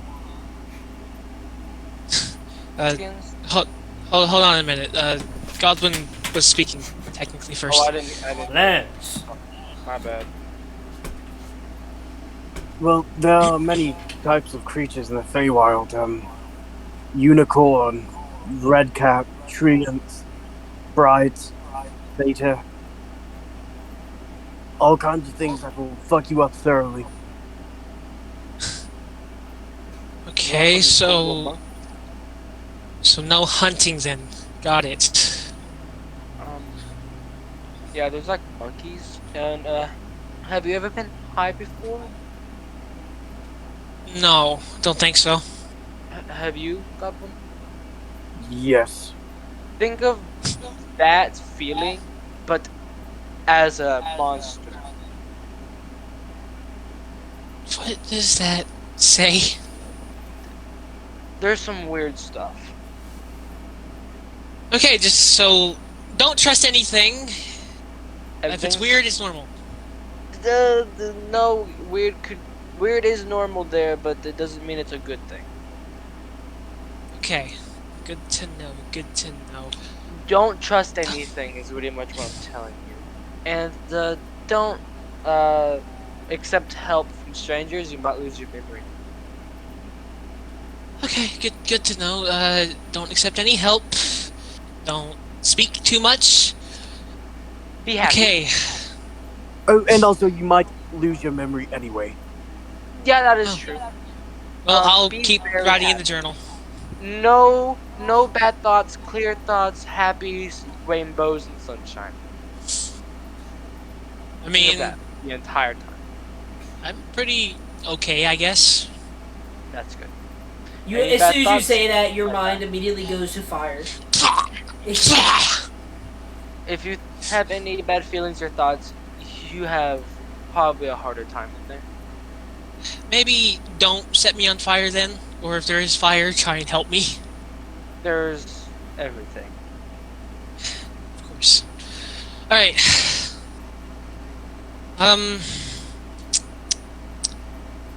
I guess we wait. And by the way, I actually do want to ask a question, Trit. Would Skins know of stories about a guy who can like do spell rot tattoos? The only guy that you could think that could do spell rot tattoos, was the guy that was disclosed by Ford. Ford offered Orly's services to you to get you inscribed with magically enhanced tattoos. The only person you Horley. could think is Ford's fellow captain, or like extra hand captain, more or less, Orly. So a person named Horley. Not Horley, but yes, Orly. Orly. Or Orley. Okay, Yeah. so Yeah. He's definitely not Horley. He's an old turtle. he's a whore. all right, we're getting into that. We're getting into that comedy again. Let's not. Yeah. And you know that sorcerers sometimes have like a wild magic power. That's kind of like what Feywild is, just kind of wild. That's why it's called Feywild. Oh, great. All right. Sometimes stuff's gonna happen. And everything might not seem like look as it seems. So don't even trust anything. Well, luckily I have strolls to find traps, I guess, or something that harmed us. You see a rock, it could be a 6-foot tree. We don't even know. Okay. The more you talk about it, the more I don't want to do this. It's gonna be fun, I promise. As you guys continue this conversation, your wizard fellow, Luke, will rejoin you in the living room. He will have what looks to be a tuning fork that is very prismatic and almost emits light. You're not sure exactly what magic is placed on it. All you know is that it is obviously attuned to something very colorful and wild. He will then say, "Alright then, just gather around. I can teleport 8 people, including myself. So I can teleport 7 people, other than me. There's no way to really cast this on others. I have to go with you, but I will just be coming straight back."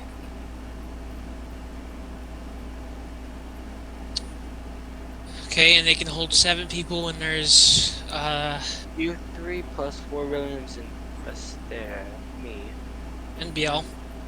Keep Oh, in yeah, mind here, your simulacrums are likely not the best option. I would take living people with you. The Feywild may well just dispel them. That is true. That's fair. There's dead zones of magic in there that you cannot detect. So. Oh shit. Oh good. That's good for Godwin. I might not be able to come on this mission Why is that? We're gonna because of my magical heart. If Oh, I enter a magic dead zone, my heart stops beating and I die. Yes, that does seem extremely dangerous now that you mention that. I say you take the risk. Maybe you could just cast detect magic, and if you don't feel anything, stay away from it. Not Yeah, everything continue. there is magical, however, so you wouldn't feel anything most of the time. I have one artifact that may help you, but it also is extremely limited in range and one-time use a day. So it really would hinder your movement. And he will open a pocket dimension. This one seems more heavily on his mind. And he pulls out what looks to be a sphere with a huge eye on it. Dressed almost like a beholder, it seems. And he will begin to toss it in the air, think better of it, and instead just explain what it does while handing it over. You don't have to bring that back. It's meant to be destroyed. It's really rare, though, so I would hope you would bring it back. One time use a day, there is a 500-foot area of coverage, and little dots of blue fire will appear. And where they don't appear, there's a dead zone of magic. It is used to Okay. help visualize creatures' eyes that have an anti-magic effect. They used it on a fiend, the Mighty Nine did. Devilish creature that took over one of their friends. I have an idea. What is it? I am not. There is no way I am bringing my material body into that place. But there is a way that I can take someone else's. How is that? Oh. Oh, I know what you're thinking. Well, you see, I learned this spell experimenting with my soul and whatnot, as we do. As you I- do, I don't mess with that. I'm not a necromancer. Well, I have found a way to insert my soul into a container and then force it upon others. And would that kill the other soul? I'm gonna be completely honest with you, I don't know. Right then? Actually, wait. I think the issue would be with that is that You would if still you have a die dead in- magic zone. You remember, your soul would just... If it is a magical effect keeping you bonded to the body, and it isn't just like you become non-magical. I'm not certain exactly what the process you're talking about is, but if the process is a continuous magical effect keeping you in control, when you hit a dead magic zone, your soul will just be ejected out of the body. I'm Well- not sure about if that's how it works. I'm just warning you. You may just be a lost soul if your body isn't in there. Well, it's not exactly... it is me possessing the body. It is not me using magic to keep a hold of it, really. It is just... I use the magic to take my soul out, and then my soul kind of does whatever it wants. Alright. Here is the greatest idea that you guys really heavily missed out on. Your friend BL has a sword. And he raises his sword up where it's all broken and floating. Why doesn't he just walk with his sword out? You follow in his footsteps. And if the sword falls, you know you will as well. That's fair. That is far Yes. simpler than me acquiring a test subject for you to possibly murder. While I am Okay. saddened, I suppose that will work. You will have to stick Hey. extremely close together, but I think that is far safer for the intended victim of your soul trapping. And also, I mean, we also do have this thing. He kind of pats the beholder thing. If you're in combat, that would be extremely valuable, so BL doesn't have to stick right next to you during combat. That's fair. So, so the 7 people are going. You 4, plus the wizard that's taking us. Me. So that makes what? 4, 6. So who's the other 2 that are going, or we're just not bringing them? You can only have one more. It's 8 people. I am one of them. 7. Yeah, you plus these 4, it's 5. Plus me is 6. Guinevere would be useful. I think Lionheart would probably be best to stay here. I don't want to bring any of the Williams. They'll probably die immediately. I have strong combatants. If you're worried about your people not being able to keep up, I can always send one of mine with you. I'm not sure if you'll get along. They're kind of eccentric, but they can go if you're really worried about you need combat power. And who is this person? You see, the thing is, he doesn't really talk about himself all that much. He's a man. He carries a orange crystal about. He carries a scimitar. Can't give too much away about him. Don't get hit by a sword. You won't like the poison. I think I have an idea on who this guy is. I can't remember his name. Don't think he was orange though. I didn't say orange. I never said Said orange. orange. What did I say Did, orange for? did anyone else hear him say orange crystal? No. Green crystal, I said. Dude, I am going insane. Yanni, Laurel. That's what you heard. I'm really trying to find his name right now, but I can't really. Oh, Alden. That's his name, right? Alden? I don't think he ever told us his name. If he did, I just didn't listen. Oh, well. I think it's Alden, if I had to recall. Yes, Alden. Now, he will say, his name's Alden. He's a fellow who carries a scimitar, crystal. He's good in combat. He is very eccentric. Don't get on his bad side, I guess. I don't know. It would be better. Well, actually, we're trying to get William back, aren't we? So if we teleported everybody, and William's there, we have 8 people. How Well, are we gonna get him? My intention is to hand you a scroll of plane shift and you cast it yourselves to get out. Got it. Because, of course, you can't cast it anyway. I would have no way to get to you directly when you're in the Feywild. I can't just Wait. say, I wish to teleport to these people and appear next to them.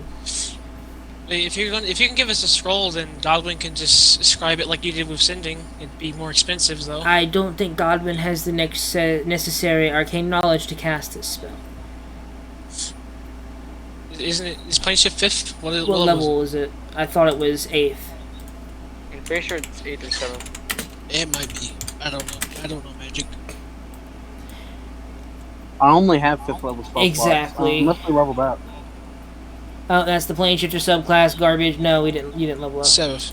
Yeah. 7th level? Never mind. Exactly. Godwin doesn't have the necessary arcane knowledge to cast it. You may be able to cast it in the future, Nim, but not at the moment. I don't believe any of you are capable of this at the time.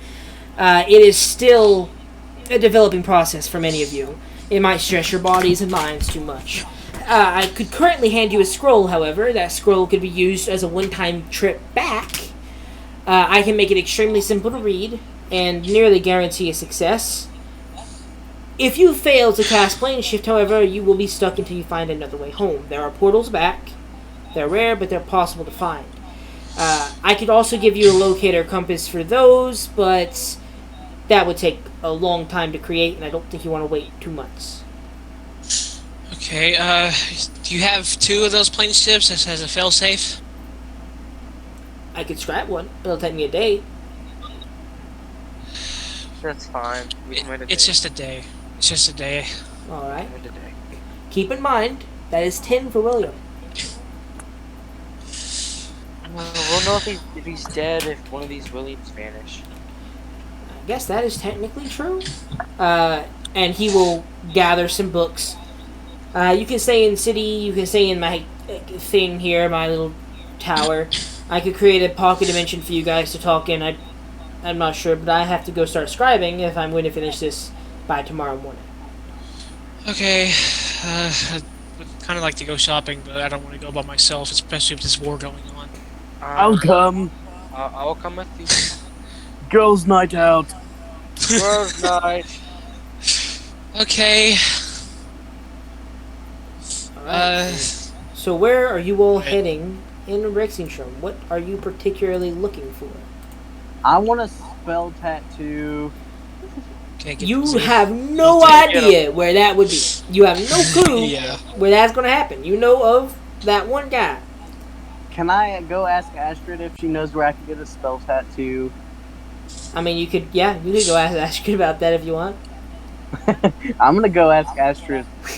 Okay, you walk across the street of this little candles section of the city and find your way over to Astrid's tower. No longer hiding that you know Astrid in any way. You knock on the door. The whole shenanigans happen about, oh, they're suspicious of you or whatever. But you know this is just the routine for how they answer the door. And Astrid will open the door once more after confirming it's you. And you see, today she is not alone, but instead has what looks to be a very spiky dwarf standing next to her. And they also, strangely enough, seem to be extremely gray and almost like their skin carries embers. But this dwarf woman just kind of stands to the side as Astrid will take you into the sitting arrangement, and she seems to be like guarding the area. Like she's just kind of standing there at the ready for if anything happens, but not particularly tense. Spiky, yes, she is wearing armor that is extremely spiky. Touching her is a bad idea. Is this the chick from Shore Wardens? So is Alden. Yeah. Alden was That's the real- longer lasting one, the one with the scimitar that kept Yeah. happily The cutting barbarian people. didn't do any much because Jacob Tasha said he Yeah, this is the one that was Tasha's and straight up couldn't move for 20 minutes. Okay. But she's sitting at the ready, and Astrid will sit down, get comfortable, and ask, "What do I have the pleasure of helping you with?" Well, I was just. Fuck. I was just starts laughing, to dying, coughing.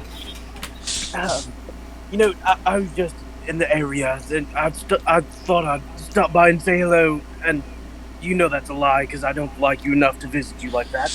Many don't. I was... Alright, Godwin, chuckles a little. I was, wondering if you knew anywhere where I could get, a spell rot tattoo. Well, I can do something similar, though you turned down that treatment a few times. I could. Might be twice as expensive as somewhere else, but it's possible. I have plenty of gold. Alright. What level you talking about here? Actually, for me, I do not know, but I also have a mutual friend that you know of that, also requires one. I'm assuming you are speaking of the people who were outside with you. Yes, Skids. Yes, the one that we took into the basement. Yes. I could do that, depending on the level. It's possible. I am not skilled in the art. It will be using residuum instead of any fancy other stuff. And it will be similar to procedure as many blade dancers I create are. You know? Skins just kind of like thinks for a moment, like just stares at her. You are not inside. Oh, I thought. No, I they, thought you said the only standing. no.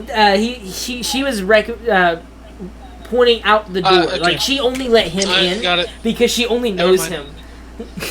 Alright, never mind. then. She was like, "Oh, you're talking about the guy I left outside? Yeah, I know him."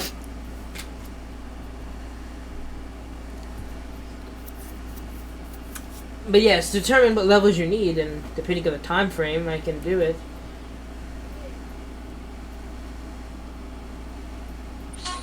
Right.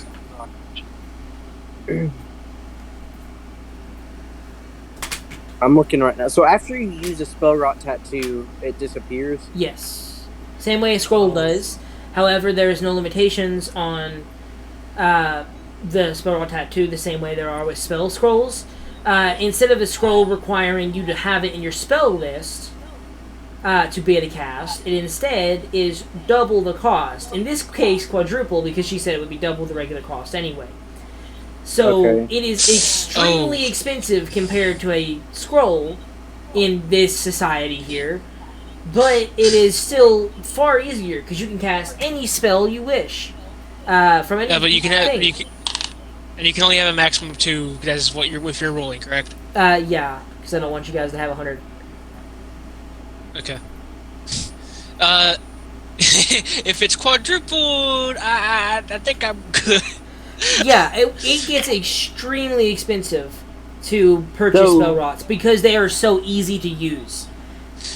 The highest you can go is 5th level, and that's a rare. So so quadruple 5,000. Mm-hmm. So does it have to be a spell from the wizard? No, that is the Okay. that's the thing about spell rot tattoos. Any spell list, no level requirements either. You can cast any level spell, even if you're not a spellcaster. A barbarian No, can come the- in here and get plane shift kind of thing. The Except since the they're level downside, 10. no, you can't get plane Yeah, shift. it's It only only goes up to 10. 5th level. But you can come in here and get teleportation circle as a barbarian and cast it one time. Okay. That's the gimmick for spell rots to make them better. Okay, I thought this was something completely different. What were you referring to? Because if it was stat increasing tattoos, then that is technically something different. I'm not sure what those are called, but that's a Yeah. different set of rules. I was thinking about the things from Eberron. I have no idea what you're referring to, so no. I haven't seen that one, but I mean, if it increases abilities, score improvements, that's definitely like a legendary or something. Yeah, they're pretty expensive unless you have like favors to call in. You have to have favors to call in probably with the person, you know, who is actually doing the tattoo. Give me a second. Right, but with how expensive the spells I want, I don't think I want to do quadruple the price.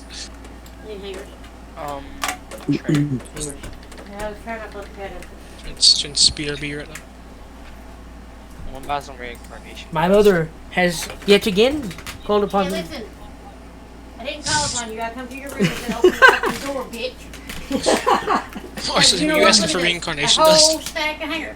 What do you need that Who are you for? talking to? Let's get some Who are you talking to? Sean, Damien, That's fair. Eden, Onyx. How am I supposed to hang up Because his clothes if with you the don't give me Luxon hang beacon not in my hands anymore. Unmute it. Nope. Unmute it. I want to unmute it. Can't cast. Well, I bitch. can't cast any like weird firework And they're spell. complaining about me. Or she's, Yeah. or They're she's the gonna one think I'm that's a bad down. mom. Reincarnation. Alright, I'm back. Trent. Yep. I am shopping for some reincarnation dust. What is reincarnation does, my god? I'm assuming it lets you reincarnate, like the spell reincarnate. Dust is in the small pouch of purple dust is sprinkled on a dead humanoid or a piece of a dead humanoid. The dust is absorbed by the remains. If willing, the dead creature comes to life with a new body as a reincarnate spell. So is the reincarnate spell. What rarity is that? Very rare. You want to buy a 50,000 thing when you could just buy a scroll of of resurrection? How much would that be? I mean, what level is reincarnate? I mean, because it might be about the same cost, but I'm not sure because I think it'll be a lot cheaper to. Reincarnate is a 5th level spell. So 5th level spell. What rarity is 5th level scrolls? Rare. So there'd be Rare. That's 5,000. The only issue is there is a chance of failure, as Nim can't. Oh well, Nim can cast 5th levels, can't she? Yeah. Why Yeah. doesn't Nim just cast reincarnate? I don't think. Oh yeah, she can change her spells. Yeah, she can do But that I'm- every day. I'm getting this as a thing of just in case Nimi's the one that goes down too. Yeah, if it's rare, you could buy a reincarnate thing for $5,000 a scroll if Nim was willing to cast it. If not, you could buy that for 50,000. Wait, actually, okay. I actually have a question. Where did Fabian go? Fabian stayed back in Pomoflora when you guys arrived. Okay.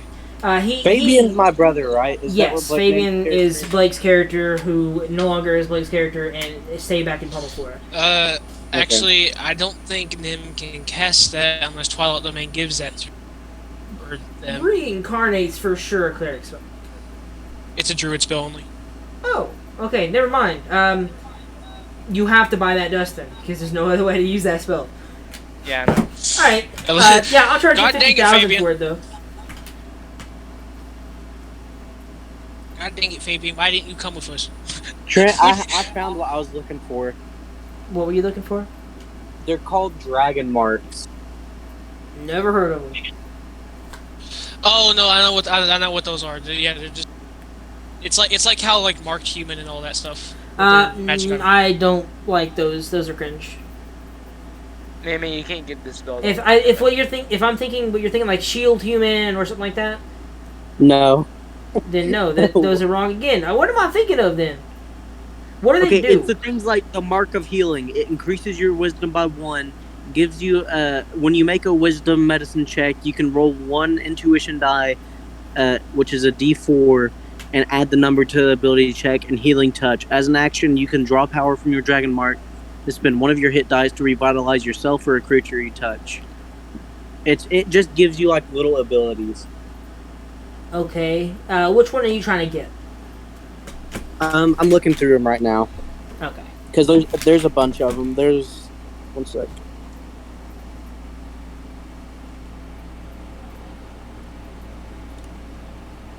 Yeah, okay, so they're like one-time use abilities you get per day or whatever? Yeah. Okay, that doesn't seem busted then. Because I know there's like weird human variants or whatever, and No, I wasn't gonna do that. yeah, I'm like, those are kind of cringe, because Mark of finding human can find things better? That don't make sense to me.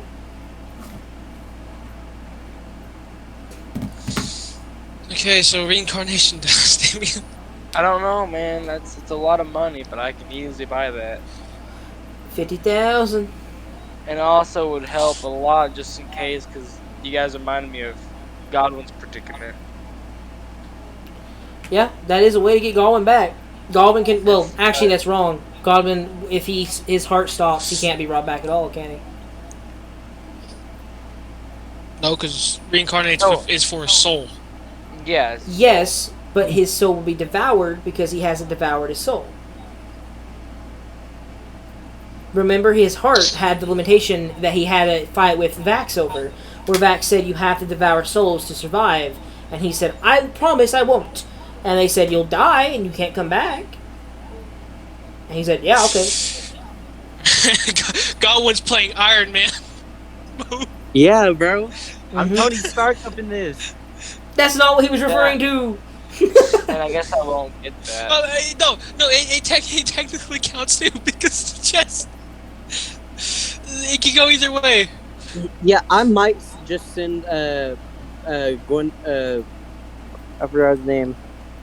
My little archer fella. I might just play Guinevere. Nah, bro. See how funny it is to play a character that can easily die in these plays? It'd be so fun. I mean, you have a way to detect the magic. Yeah, we do. Yeah. So as long as Yeah. you just don't go instant in it, you're fine. Yeah, that is true. We have 2 ways to detect it actually because of BL. Yeah, and also I can just cast Unseen Servant, and as soon as my servant like disappears, I know where it is. That's fair too. Or actually, you probably could just no, because Find Familiar or Fey. No. Ooh, wait a minute. I Yes. have a familiar. I have Trent, a familiar. I was gonna ask you how much would it cost for me to get a Find Familiar spell scroll? That's a cantrip. That's like a It's cantrip. not a It's like 50 cantrip. gold at It's max. first level, but still, it's No, common. Is it? Yeah, Find Familiar is definitely not a cantrip. Yeah. It's like first or second though. If it's first, I'll make you pay 35. If it's uncommon, I'll make you pay 250. It's first level. Then I'll make you pay 35. Yeah, it's just 35 gold. Okay. Never. Oh yeah, 'cause I had. Hey, Troy, how much for a necklace with fireballs? What rarity is that? It's rare. 5,000 gold. Okay. Everything you buy will make the mat cost because I know you. Rich boy. I Ah. got several fireballs. Remember, you're also attuned to the stairs. Attuned to the gambler's blade too. Necklace of fireballs is not an attunement thing. Okay. It's just a All right. Anything else y'all shopping for, or trying to get marks of, or spell rocks of, or? I do want to get one of those marks, but I got distracted with with the familiar thing. Sorry. Ill distraction. Ill distraction. All right. Any the rest of y'all doing that? I want to look up these dragon marks, but I'm pretty much done. If I find something, I'll call it out.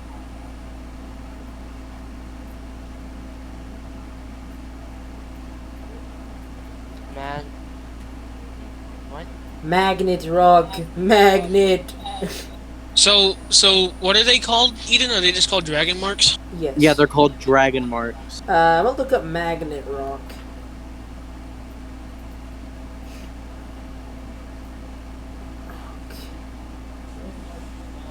Does that do anything? Or... no, it doesn't do anything. I mean, They just don't have magnetic rock. I mean, sure, you can find some magnetic rocks. They're not like really being used for anything right now. The medieval ages didn't really have a whole lot of magnetized things. They're pretty easy to find as little trinkets. Can I get a weird tank? That one, no. No. I know what that one does. It's a little bit wacky for me.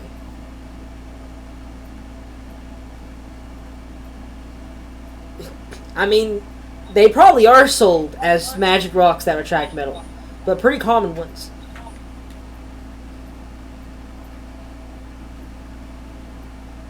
I can't seem to find them. What rarity are they? What? The dragon marks. They're not a magic item. They're just a thing. Just Yeah, look up it's like a magic. thing that you can start out with when you make your character. Yeah, it is Oh. those things that I was talking about, where there's the weird types of human and garbage. But if you pay for them, I think it'll be a little bit more reasonable. Okay. Because like these are from the Eberron setting, Yeah. and they're like from families and stuff. But I just want one of them. Okay, so Nim heads out and buys a bunch of magnets. Like, y'all ever play with those weird magnet things, and they make that really annoying but also extremely satisfying noise? They're like the oval-looking magnets that connect together and all sorts of garbage. That's what Nim goes out and buys. They buy a bunch of boxes of those. Wings of flying, Trent. My last thing I want. I'm gonna charge you 2 gold for a bunch of magnets. Wings of Flying. I'm assuming they let you fly for a duration. Yep. How long's the duration? 1 hour. And unless I repeat the command word again, and then afterwards, I have to wait 12 hours. That's pretty good. What rare. rarity? Rare. I'm gonna charge 4,000 for it. Alright. Alright, Skins is done shopping. You are poor. Why are you so poor now? Yo, how are you poor? I gave you like 11,000 gold like 5 sessions ago. Wait, how much are they? How much are the Trent? What, the wings? No, the things that she's trying to get. Oh, it's like 2 gold. Buddy, how do you only have 77 gold left? I mean, I guess they do keep taking money. You guys do keep asking for money. Not anymore. I'm good now. Now. I thought they had like billions of cash because of the Bright Queen. Yeah, they did have a huge amount of money, but I don't know what happened. We didn't use that much money from me. You should have at least like 4,000 gold. Alright. Alright. Him's poor, we're rich. Alright, either way, if no one is purchasing anything more, and yes, I know you want marks, but you'll have to search for those as the others continue. Ashford will help you with any marks you request. For payment, of course. Depending on the mark. I know which one I want now, sorry. Which one do you want? Fuck, I lost it. It's called the mark of creation, or the mark of making. Mark of making. I'm gonna look up dragon marks again.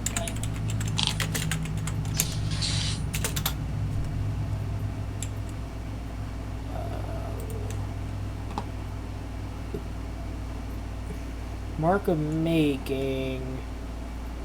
Oh, it's not going to give it to me on D&D Beyond. Does all it do is just like give you spells and stuff? It does. A bunch of random things. Like this one, I pretty much, it gives me a free cantrip for an hour or for a day. And it also makes it to where I can give +1 bonus to AC or +1 bonus to a hit and damage on a weapon for an hour. +1 to AC, +1 to hit and damage on a weapon? Yeah. That's pretty good. For an hour, though, not that good.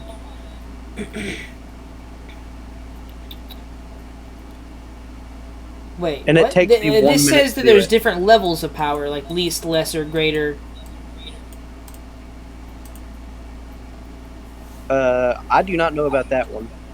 I'm not sure. That's some wiki stuff.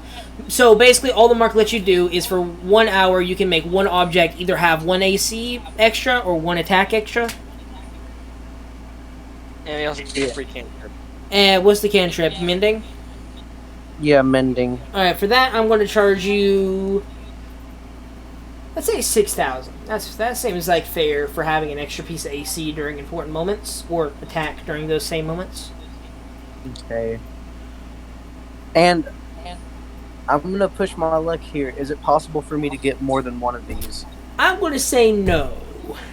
Okay. Because you can't get more than one of them in the Eberron setting, either. Okay. I'm not. I might look at those later, but because those sound interesting. But in any case, I'm ready. Alright, so you go shopping, find a way to rest, likely in Luke's tower. It's probably the most comfortable place you can get. And the next morning, you wake up to Luke walking downstairs, sleep deprived as you can be, and handing over a plane shift scroll and saying, well, that's finished. If you wouldn't mind, I did just stay up all night creating that. Any reimbursement would be nice. Like, just a little bit maybe? Because that right there could have run you 5,000 gold at least. I'm not going to charge you all of that. No, I'm just going to say maybe, let's say, 2,000 gold. You he feels something on the back of him, and he sees one of the Williams holding out 5,000 gold. Alright. He will take it and say, "Thank you. Are you all ready to leave? It is as early as it can be." Yep. And you Also, hear wait, in the corner I- during this conversation, as the magnets keep slapping together. I thought he was making 2 of them. He did. He made a We scroll. already had He's going to teleport you there, and he's going to do the scroll. You're going to take the scroll back. That was 2 scrolls, so that's what I was asking. It is. Yeah, he hands you 2 scrolls. Okay, good. Because you just said a scroll. I was like, Well, okay, He already I mean, had one made. Yeah, And he made another. he gave you the other one Okay, yesterday. okay. All right, we're good. Let's go. Then he will begin casting the incantation of plane shift.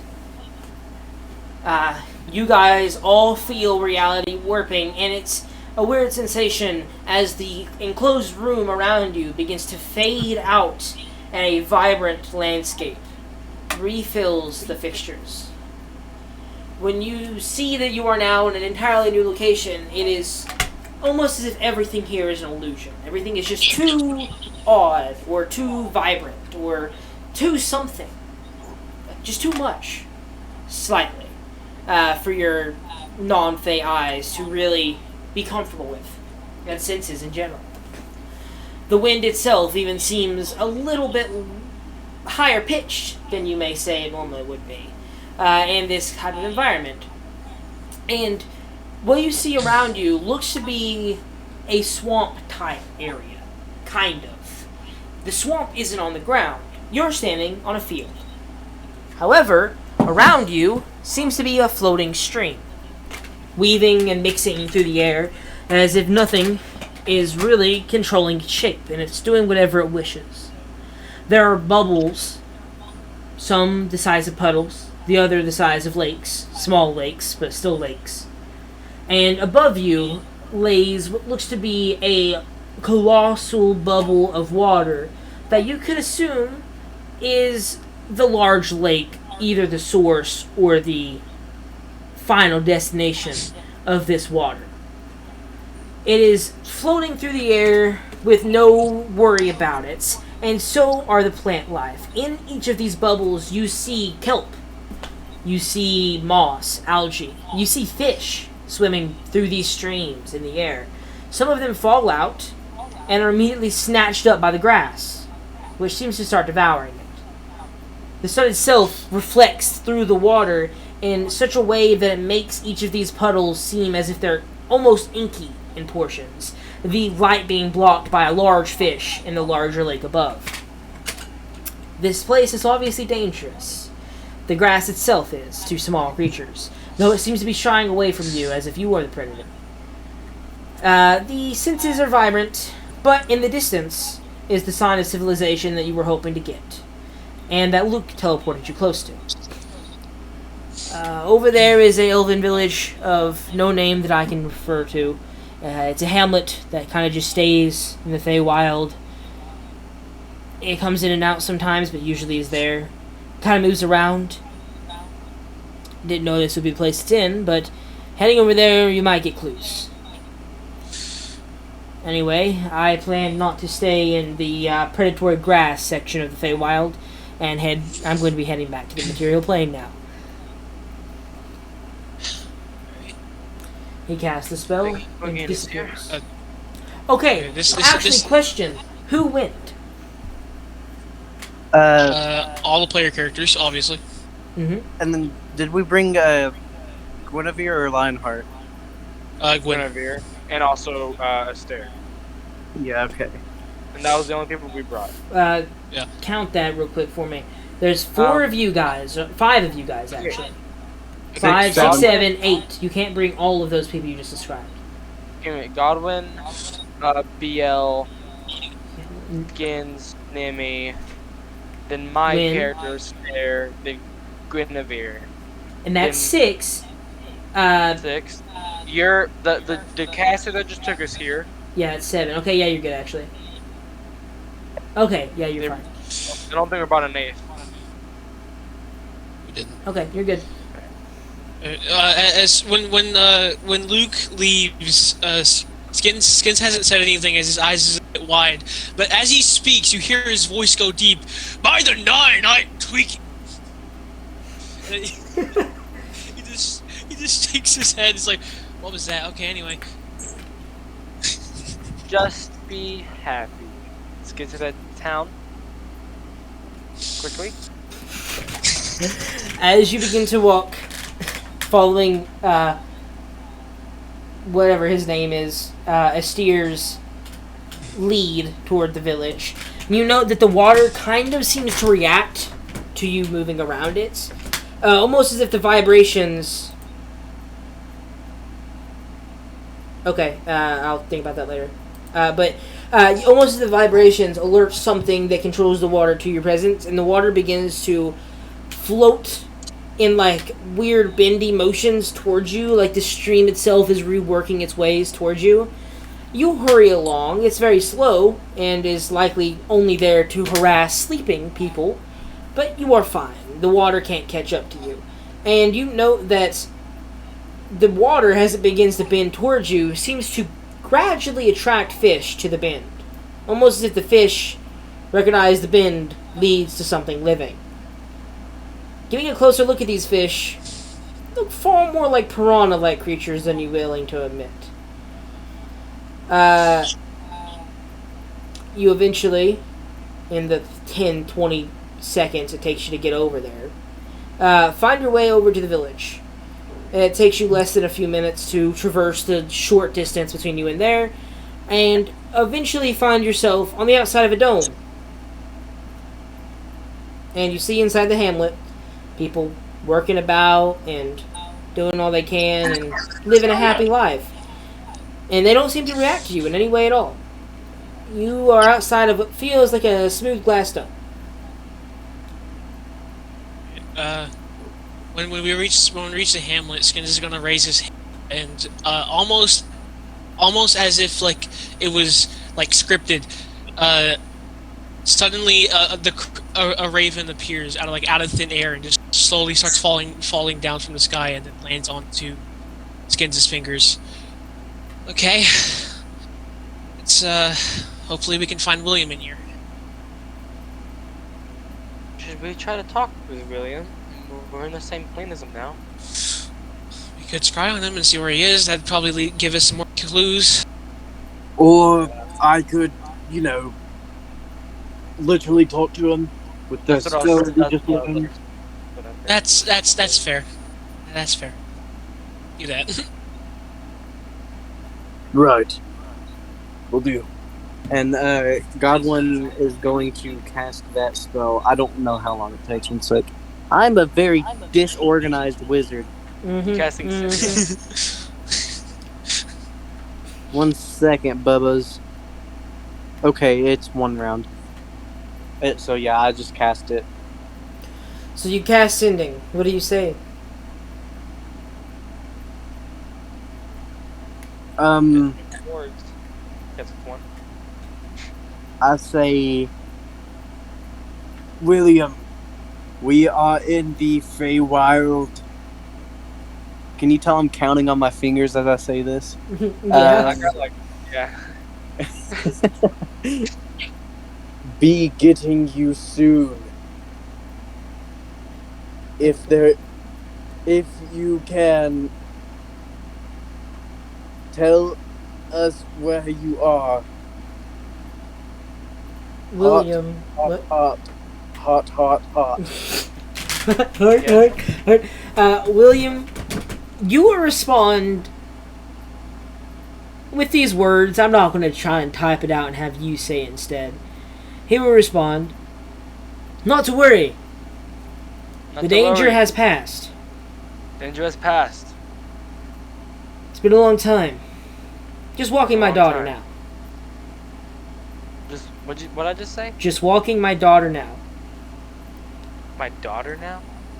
And then he will. Godwin hears that. And then he will refer to a location that you have no idea what it means. He says, "I'm at the garden. I'm at Ask the garden. anyone; they'll say it's a Vita." Almost Ask as if anyone, it's a they will riddle. say it. Not, you don't say that last part. Okay. He just starts sending his IP address. Yeah. I'm at 10082. I got it. Yeah. Alright, got him, that's what you got. So Godwin just kind of sits there and stares, like dumbfounded. What'd he say? What the fuck? Is he dead? That's what he said. Is he dead? He has a daughter now. Oh, What? there is someone crazier than him. Oh wait, no, wait. How would? Wait, One minute. hold on, wait, he has a daughter? He said the danger has passed and that he is walking his daughter. I'm an uncle? Congrats, man. Suppose so.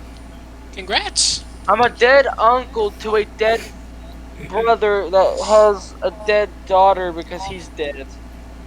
Who got with him? Who would He told me his location, so I suppose we should head that way. Oh. Okay. What? Alright, All right, let's get out of here then. go meet Oh. me. You are still standing outside of this dome. You have Yep. no way inside. That's fine, we don't need to go there, we go. We don't know where the garden is. Yeah. We don't know where the garden is. The last bit seemingly was a riddle, whereas I'm at the garden now. Ask anyone and they'll say it's a Venus. Skin's just gonna look at the dome, just like gently tap it. Tap the dome. No reaction from the people inside. Right. Wait, is it a clear dome? Yeah, you can see through. You're not sure if they can see you, but you know you can see them. Guys, should I try to misstep into there?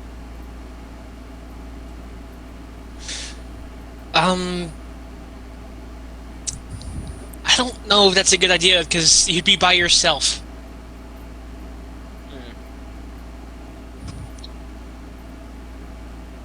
Maybe there's like an entrance somewhere. Do I see like an entrance or anything like while looking through the dome? Doesn't seem to be a clear entrance. Just seems to be a clear dome. Godwin, do you happen to have a spell that can? This might not even be a door. That can what? Just don't worry about it. We need to find an entrance. I mean, I can make an entrance. How? Blow it the fuck up. We're in the We're in the Feywild. I don't think a magical glass is gonna blow up that easily. Well, Yeah, the thing might not even blow up. I could try teleporting us past it. You could. Hey Trent, Yep.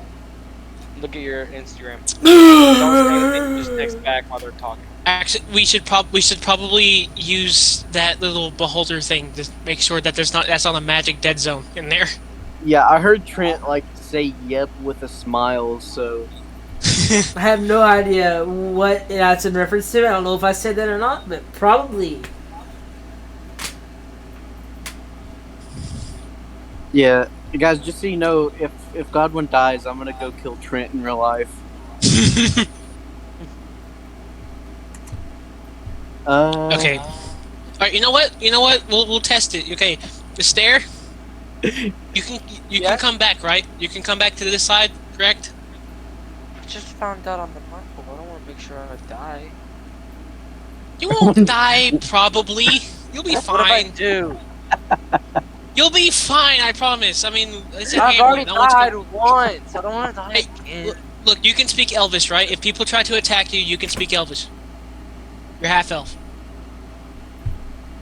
Yeah. Can I just try to summon a shadow demon inside to see? I'm gonna summon my echo inside. So Aesir points and summons his echo, and it fails. We can't go in there, guys.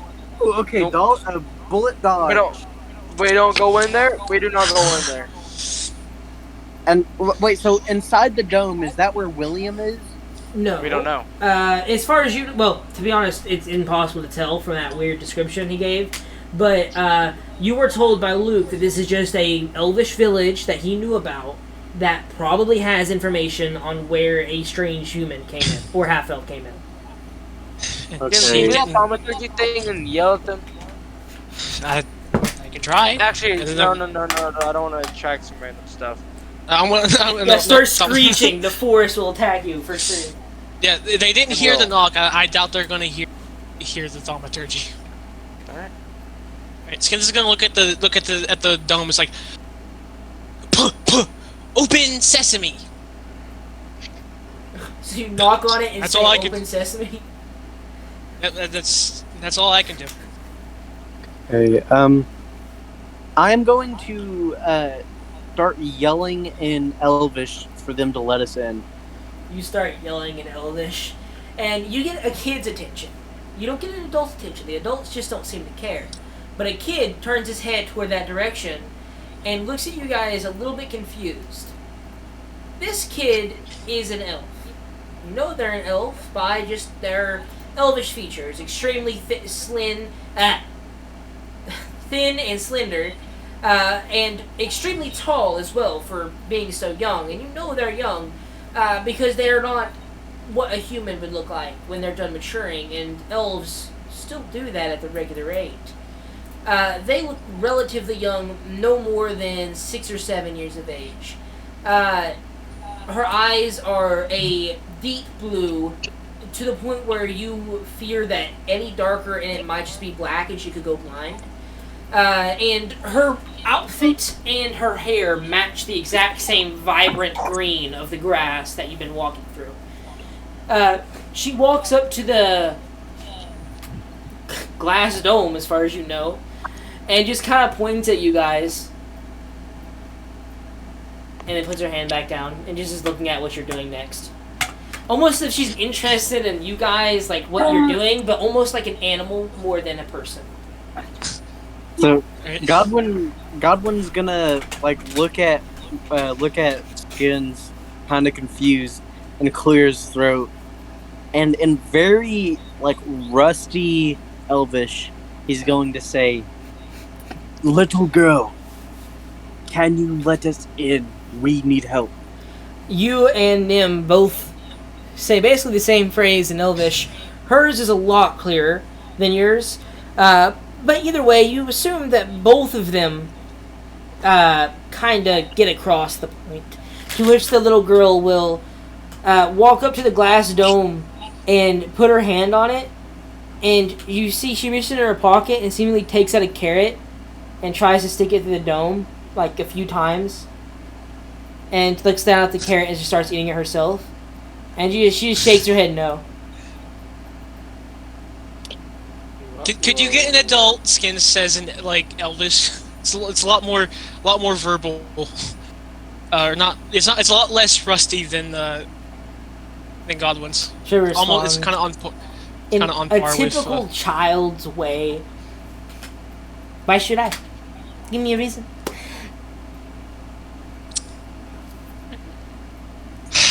Because I'll fucking kill you. Did you say that to Oh, him? No, I'm not Because I'll fucking kill you. I haven't killed a child in this campaign, guys. I don't know. Might start now. Let us He in. threatened one. He I'm threatened itching, one. bro. Lest I'm we itching. forget. Lest we forget, you did threaten one. I didn't kill it though. It's. I didn't kill it. You have a daughter now. Kill your own daughter. Oh Yeah. my God, bro. Yeah, I got a daughter. I don't know if Damien's Damien's gonna be the gonna one doing that. sacrifice. She Give me a shakes her second, head she yes prob- when you ask, do you know how to open the door? I mean, I know how, but I'm not supposed to let you in. Who's I'm your gonna- I'm gonna- papa? I have no idea what any of you just said. What's your father's name? My father's name? Why do you need to know that? I'm just wondering. His name's Jeremy. Right. You're strange. You look weird. Right. Skins is just gonna You look hold. weird. He's like, get into his bag and he's gonna bring out a firework. He's like, "Do you want this? It's kind of cool." What does it do? Shoots colors. Oh wait, no, that probably won't work. Everything's color from I here. know you're not from here, silly. You're outside. Also, Skins, do you know Elvish? I do. Okay, I was about to say, I'm like, otherwise you cannot communicate with this child. I told you. I literally just said like, Skin speaks Elvish.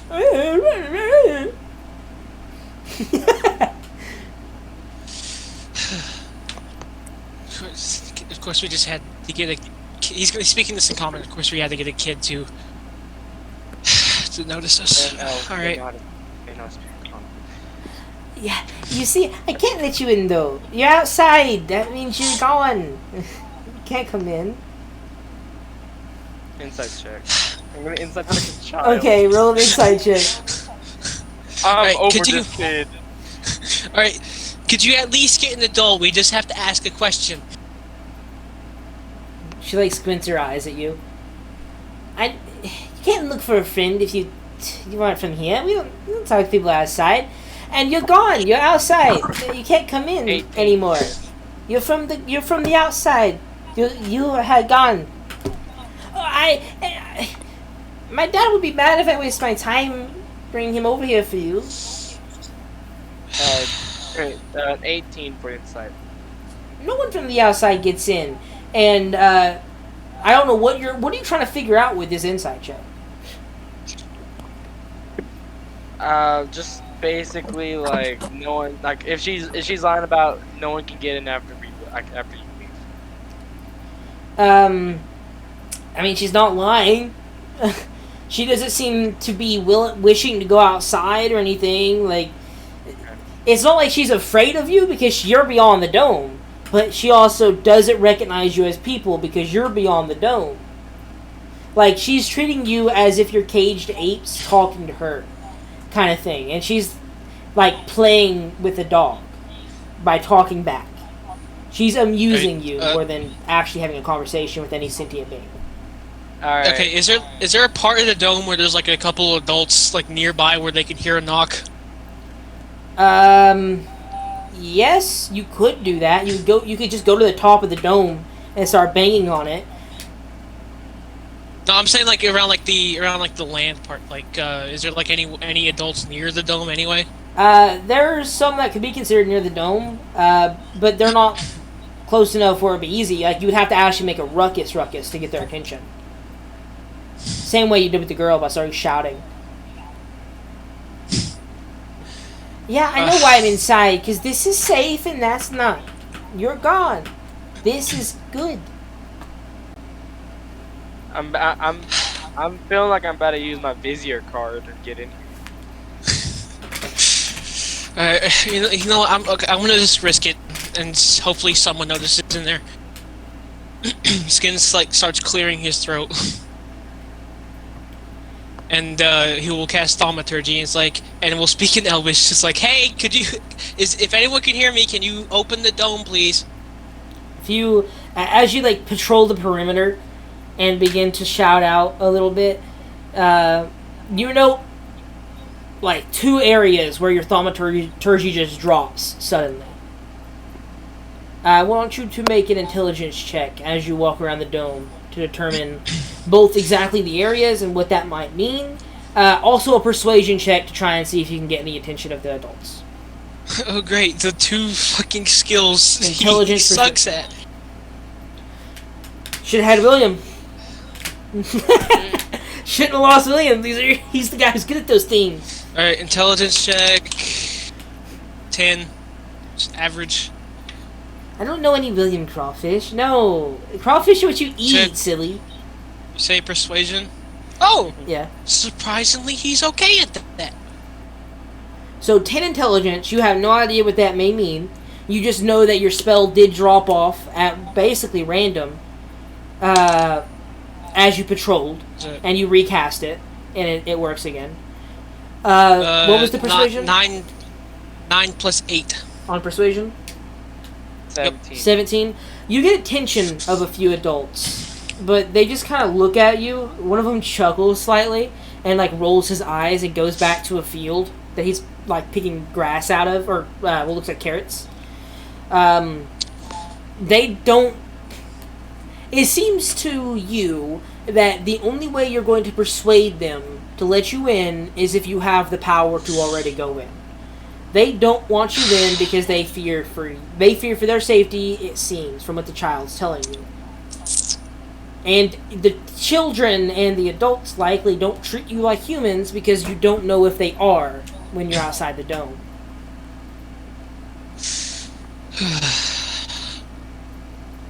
Alright. I'm tempted to just blow it up. I'm really tempted, No, no. You see Astaire goes into meditation and wasting this stupid card.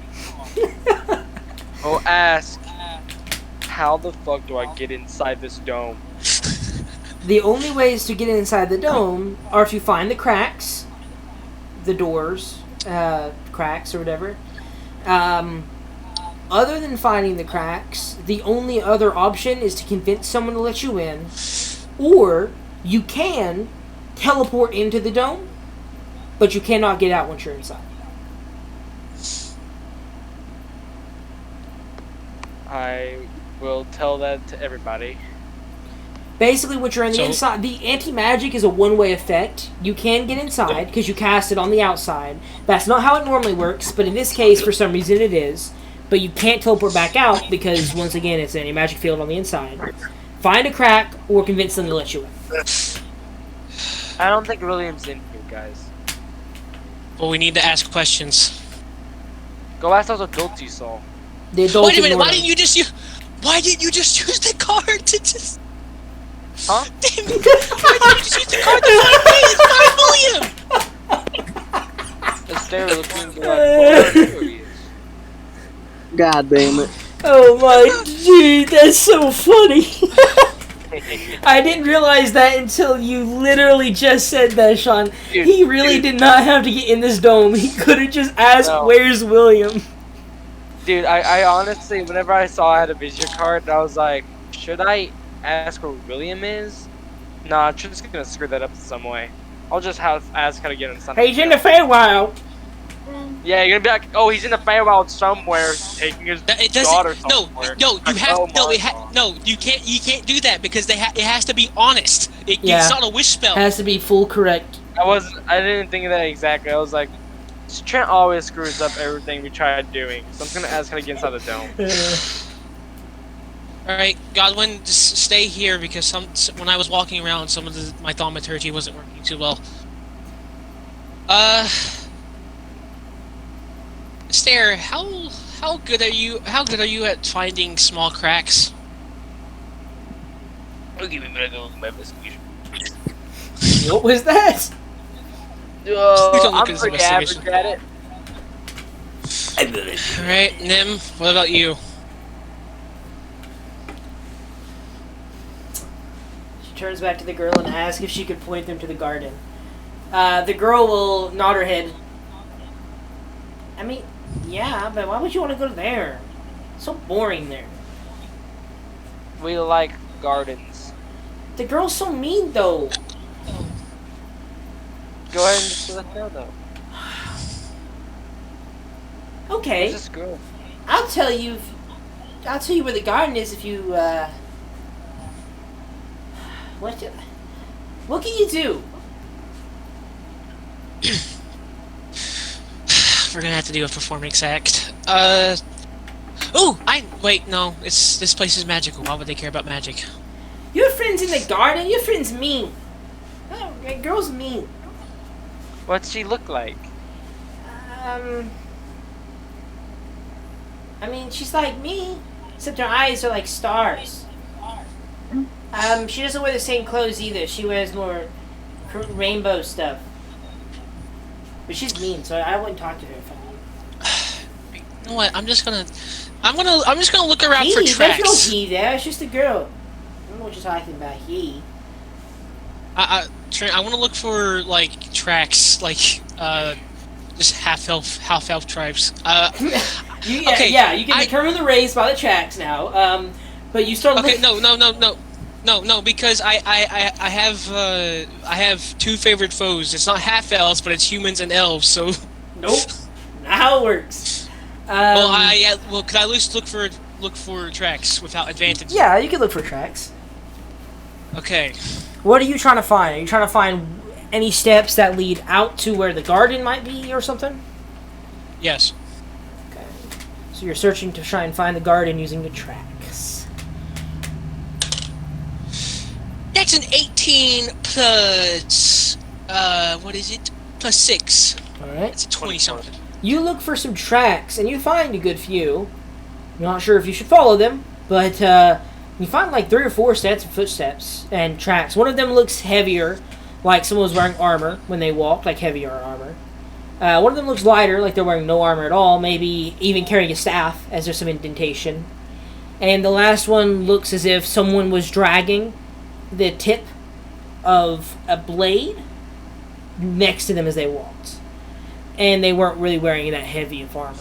Is there like small footprints, like one that would be fitting of a child? Not here though, no. Okay. How about we do a performance check? Do something cool. Do you like music? Oh yeah, I got a banjo. Do you like music? Maybe. Depends. Try some. I can literally just cast minor or major illusion. You do that, we'll do music. Together, she should like it. There's no guy there. It's just the girl. Why Don't don't you want me to tell you? Alright. I am proficient. I'm proficient in banjo, so I'm gonna use my banjo. Same, I'm gonna use my banjo. Alright, hey everybody just pulls out a chorus of banjos. And I'm gonna start flying with my wings as we start singing and playing music as Godwin does whatever images he makes. Alright. So, I want you to make a group performance check with advantage, because that would be what this would come down to. Would we Nim- also add our proficiencies too? Because if we're proficient with it, I mean, or sure. we just I'll let you Okay. do that. But you guys, Nim starts interpretive dancing. William starts hovering around playing the banjo. Skin starts just regularly playing the banjo. Goblin, what are you doing? I am making like rave lights with my minor illusion. You're making rave lights, and BL, he starts to transform in and out of werebear form. In a Make him weird... Mongolian throat sing. Do it. Make BL Mongolian throat sing. He starts Mongolian throat singing, where it turns into a roar and back into regular singing as he transforms in and out of his werebear form. wait, hold on, with advantage too. So Yes. 16 plus 4. Okay, why is everybody rolling? Why is everybody rolling? Uh-huh.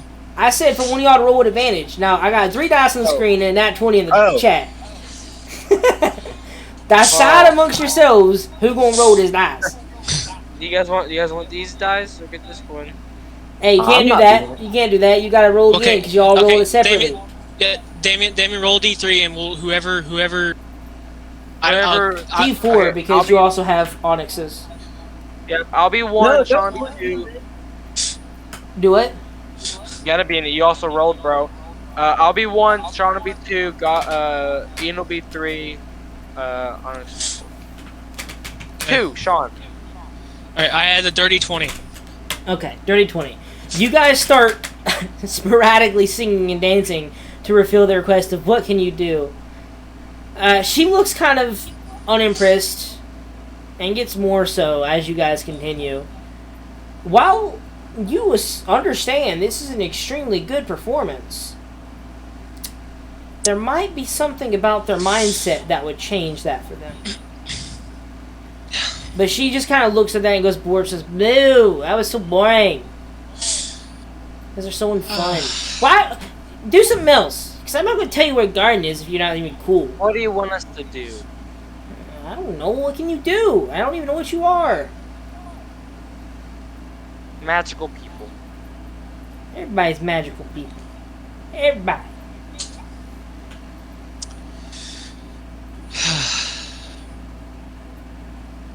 Alright. I can't handle this kid anymore. I'm done. I'm following those tracks. Yep. It's so I give up. We are Skin just human starts- and goblin and elf. Skin just starts speaking in Thieves' Cant for no reason. I know you're humans, goblins, and elves, but what can you do? Like, you're magical. Everybody's magical, though. Let's just leave. Yep, I'm just gonna leave. Give up. We fought through so many things that our hardest battle was to talk to a child. It's true. This is the hardest fight we've been in. We've been looking at our dome for 5 minutes. Let's leave. Let me see something.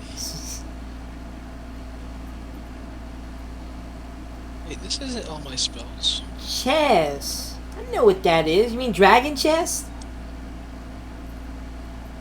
It's where you have your pieces and you try and kill other person's king, queen. Yeah. Alright. I have a challenge for you. If you want to know where the garden is, beat me in a game of dragon chess. Alright. Now I can't go out there. Do you have dragon chess on you? Yep. Do you actually? I'm gonna go up to Godwin. Major image a thing of chess and make it look like I win.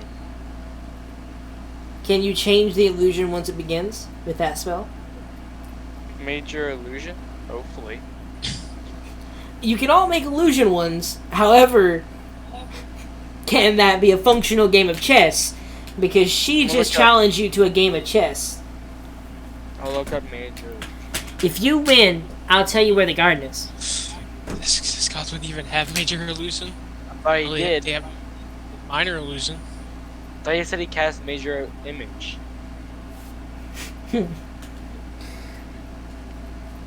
Godwin is gone. Godwin has vanished to the ethereal flame. We're having issues with a child. Oh, As long as you're I was in range, muted that whole time. as long as you are in range, within range of the illusion, you can use your action to cause the image to move to any other spot within range. As the image changes location, you can alter its appearance so that its Okay. movements appear natural. So yeah, you could. So you can make an actual game of dragon chess. How long does the spell last for? It lasts for an hour. And concentration up to 10 minutes. Oh shit, I'm stupid. Well, if I you thought guys it lasted an hour. think you can beat a kid in a game of dragon chess in 10 minutes, Well, also, Godwin's gonna make it look like we win. you realize that they would Oh, Queen's realize that Alright. Queen's Gambit. Just do Alright, Queen's Gambit. alright. Just do it in like under like a minute. We got this. We got this. All right, come on. Who wants to play a game of chess with a child? I will take this over. No offense, but I think I have the best chance. That's fair. I game of know wits. I'm pretty good at chess. Insight check. Make an inside check. I'll give it advantage. All right. I'm Look, gonna, we need to I'm gonna say we need to this in beat this common. child. I'm gonna say this in 11. common. Doesn't understand me. I'm gonna say, You're a stupid kid. You can't beat me. Pretty sure they speak common. actually, no. well, I'm saying that in abyssal, not common. You're gonna do deep speech. Sure. I got an 11 on the insight. Advantage? 11? I mean, you can't tell if she's lying. Bro, it's a child. Yeah, but she's also a Feywild child, meaning she is extraordinary in many ways that doesn't make a whole lot of sense, because you have to be to survive in it. In this case, lying and deceiving is a strong suit of Fey creatures. So, it's hard to tell if she's lying about being good at dragon chess. What the little fucking lightning bolt in her way? This child is making me turn into Damien. So, I'm gonna kill do the you child. cast Major Image or whatever to start the game of dragon chess with her? Yeah. Alright, you cast Major Image, conjuring a chess set to which are... Okay, so I'm going to need 2 checks here. Kind of. I'm just going to make you make an intelligence check for the dragon chess. And I'm also going to Okay. make you make a dexterity check to try and see how quickly you can play the game. Okay. Because you have to beat the time limit of 10 minutes before the spell runs out. Otherwise, it doesn't matter if you're winning or not, because the game's over unless you spend another spell slot to maintain it. I feel like Godwin should have advantage because bro has like a 20 intelligence. I have 22 intelligence. Hey, that's what the 20 Yeah, intelligence is for. Why give him advantage? He already has 20 intelligence.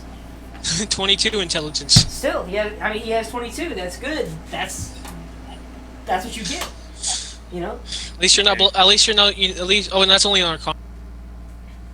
So, Yeah, is this just a straight intelligence roll? Yeah, unless you're proficient in Dragon Chess, yes. I am not proficient in Dragon Chess, dog. Yeah, okay, so then regular intelligence rolls versus this child to see if you win, and then make an intelligence check to see how, or a dexterity check to see how quickly you can play. Okay, so that's a 5 plus 10 for 15 for the intelligence check. How, Yep, straight how one. fast do you play? I'm not What? going to reveal who wins until you tell me how fast you can play. Make a dexterity check. Already won. Nat 20. Okay, you play extremely quickly and are beaten in 3 moves. Nice. Yep. Because She let me rolled a guess, natural 13. 20. No, she rolled a 13 and had a +3. That's stupid. She won by one It's a point. child. Trail. I don't care. I don't know. It's a child. She got lucky. You screwed up. All right, She you know, got a way higher roll. I'm just. What? Trent, you said that like you can teleport into there, but you just can't get back out. Yeah, you could technically teleport in. It's like a trap for Fey creatures because most Fey creatures aren't going to willingly trap themselves eternally in a dome. Yeah. What if I cast Cloud Kill inside the dome? You could cast Cloud Kill inside the dome. You could. That would work. Except for the fact that it would have to stay within a certain radius of you, otherwise your concentration will automatically drop on it. Kill I this want child, to. bro. I want to really bad. Do Wait, it, dude. wait, Do wait. it. Wait, hon. Wait, no. Okay, this we rigged it to make us win. How did she win? Because, A rigged okay, game. keep in mind, trying to rig something like Dragon Chest is impossible. Because the opponent would recognize that the pieces aren't moving correctly if they are at all intelligent at the game. Which she is. Because she challenged you to Dragon Chest. Anyway, I'm just gonna follow the tracks. Nimmy Yeah, starts I'm- beating up on Galwin for suggesting that they're going to class Cloud Kill. I'm following these trails already. Let's just take this. Which Yep. track do you take? The guy who's walking Oh, with his either staff? The heavy plate? Or the guy dragging the blade?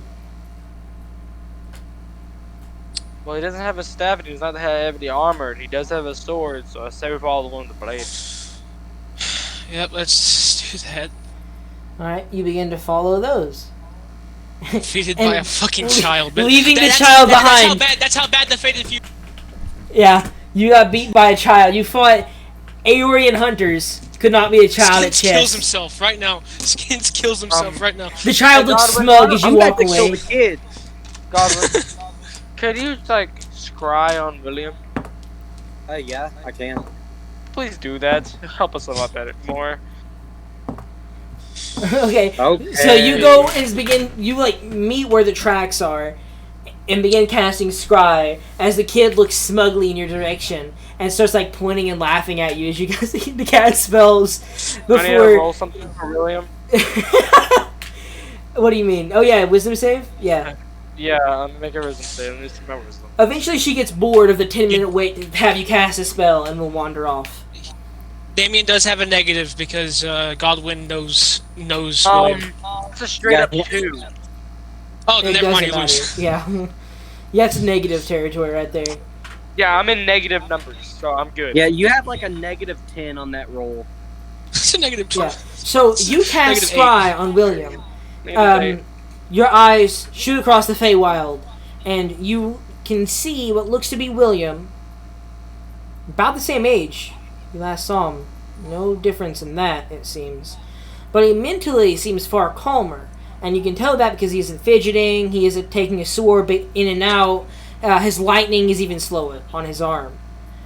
And he is holding the hand and walking what looks to be a very small child. Like, no more than 3 years old. She's like a toddler, and she's barely walking to keep up with him. But that also is kind of perturbing, because it doesn't make any sense for the time frame you were given. As well as, the child seems to be faking walking terribly. They seem to be perfectly competent in walking, but And you see not. cuts. Nope. You see. Do you not see no scarred up version? Oh, really? no, actually. There's. You are healed. You see a couple. I mean, see a you might couple- see some new scars that William insisted he keep, but you have been magically restored by this point in time. You see a couple scars. But he seems to be happily walking, a child who seems to be faking being poor walking, and they look to be 3 to 5 years old, though the fact that they can walk so well portrays they might be a bit older than that. Okay. Did So you see him? can I? I'm using a lot of spell slot. Can I cast sending again real quick? You would have to drop Scry, wouldn't you? Wait, no, because it's concentration and sending isn't, right? Yep. Yeah. Alright, yeah. You I'll can look cast it up. sending while this is happening. Okay. So I'm going to cast sending to William, and I'm going to say, William, are you within the dome, or are you somewhere else? We are stuck outside the dome, and I cannot enter without dying. You see William pause and like hold his daughter as she keeps walking, and he holds her back. No dome. No dome. Not a garden. Garden. Ask them where Eden is. And that's all he says before you see with the scribe that he bends down, picks up this child. That now when he picks her up, it comes into closer contact with him.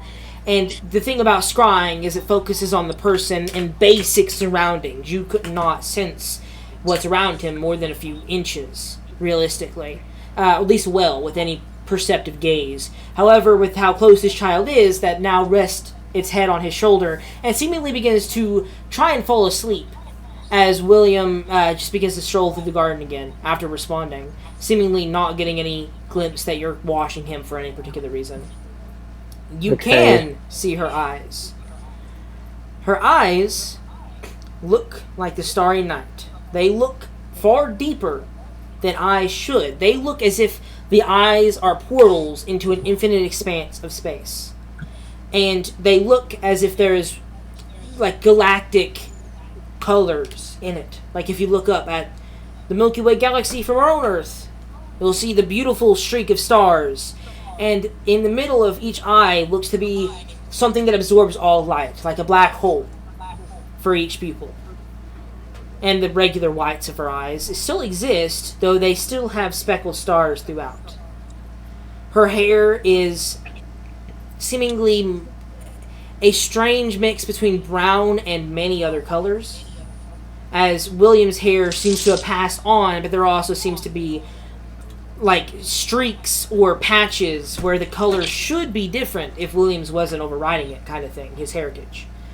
You see pointed ears, but they are far longer in their points. The ears are sharper and slightly longer before the point ends. It's like an extremified version of an elf that you might see. Not by much, but enough to know a difference. She looks, as adorable as a child can get. They're the descendant of William with the 24 charisma. So, or more, I'm not even sure. But, other than that, she's wearing, patched, almost like tie-dye outfit, is what it looks like, realistically. A tie-dye, well-made dress. Something that would be very expensive at a store to purchase, as well as is wearing what looks to be a pendant with a little heart on it, like a heart symbol at the bottom. Okay. So as soon as I see that, Godwin's eyes kind of like squint a little bit. Something's not right. I also would like you to make an insight check as you say something's not right. Okay. I don't roll anything. I mean, no. William has nothing to notice right now. As far as William knows, this is a calm stroll with through the garden with his daughter. Yeah. I want to dunk on that child. I just got a 12. 12. I mean, they're not really that good at hiding That's it. away. You recognize, as the child lays its head down and like pretends to try and go to sleep, for a moment, it does try and go to sleep very shortly afterwards, but its eyes close and blink a few times, and then its eyes flicker over to the scry sensor, then back to normal, and it goes to sleep. Okay. It's a similar feeling as when the actor in a movie tries their best not to look at a camera.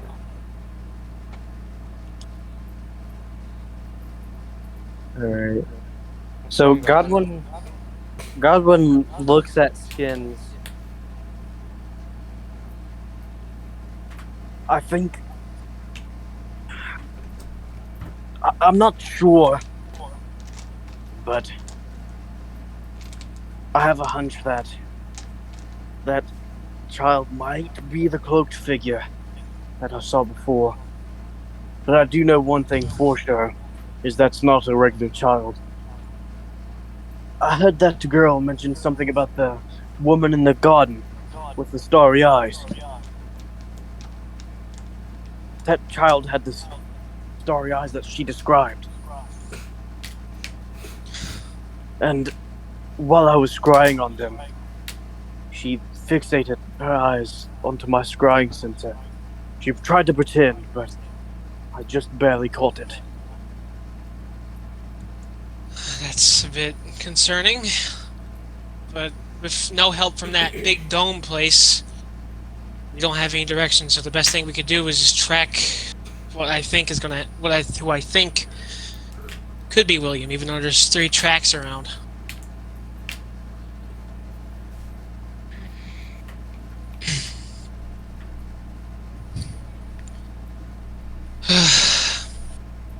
Well, since we got no other options, and I really don't want to talk to that kid again, I say we just, as much as I don't want to, take our time and see where these leads. I will stay here and offer emotional support, I suppose. That's why I'm having Biel walk near me. Let's go. Alright. We're gonna follow the no armor one and no staff one. Alright. You follow the dragging sword figure. As you guys travel onwards, your tracking skills are so good, there's no way these could see you. And they look really fresh. Like, 2 days old at most. You drag yourselves through what looks to be now traversing from a swamp directly into what looks to be a clear plain, not desert, clear plains biome. Looks to be extremely beautiful plains. A few trees scattered about, rolling hills as far as the eye can see, except that they're not, because you know the swamp is just behind you, but you don't really see it. It's almost as if it's miniaturized or there's a mirage effect. You don't let that bother you too much. You know your sense of direction and make a true map, not the false one that your eyes are giving you. And follow the tracks a little bit more. Sharply, it changes from a plains into what looks to be a dense, jungleized forest.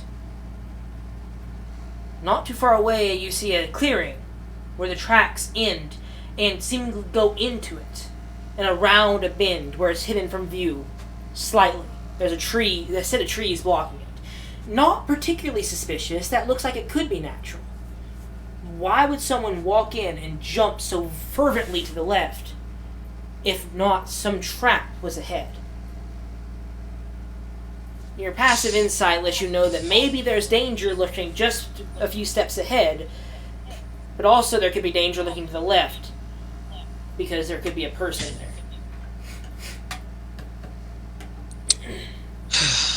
You Right. gonna fly over there?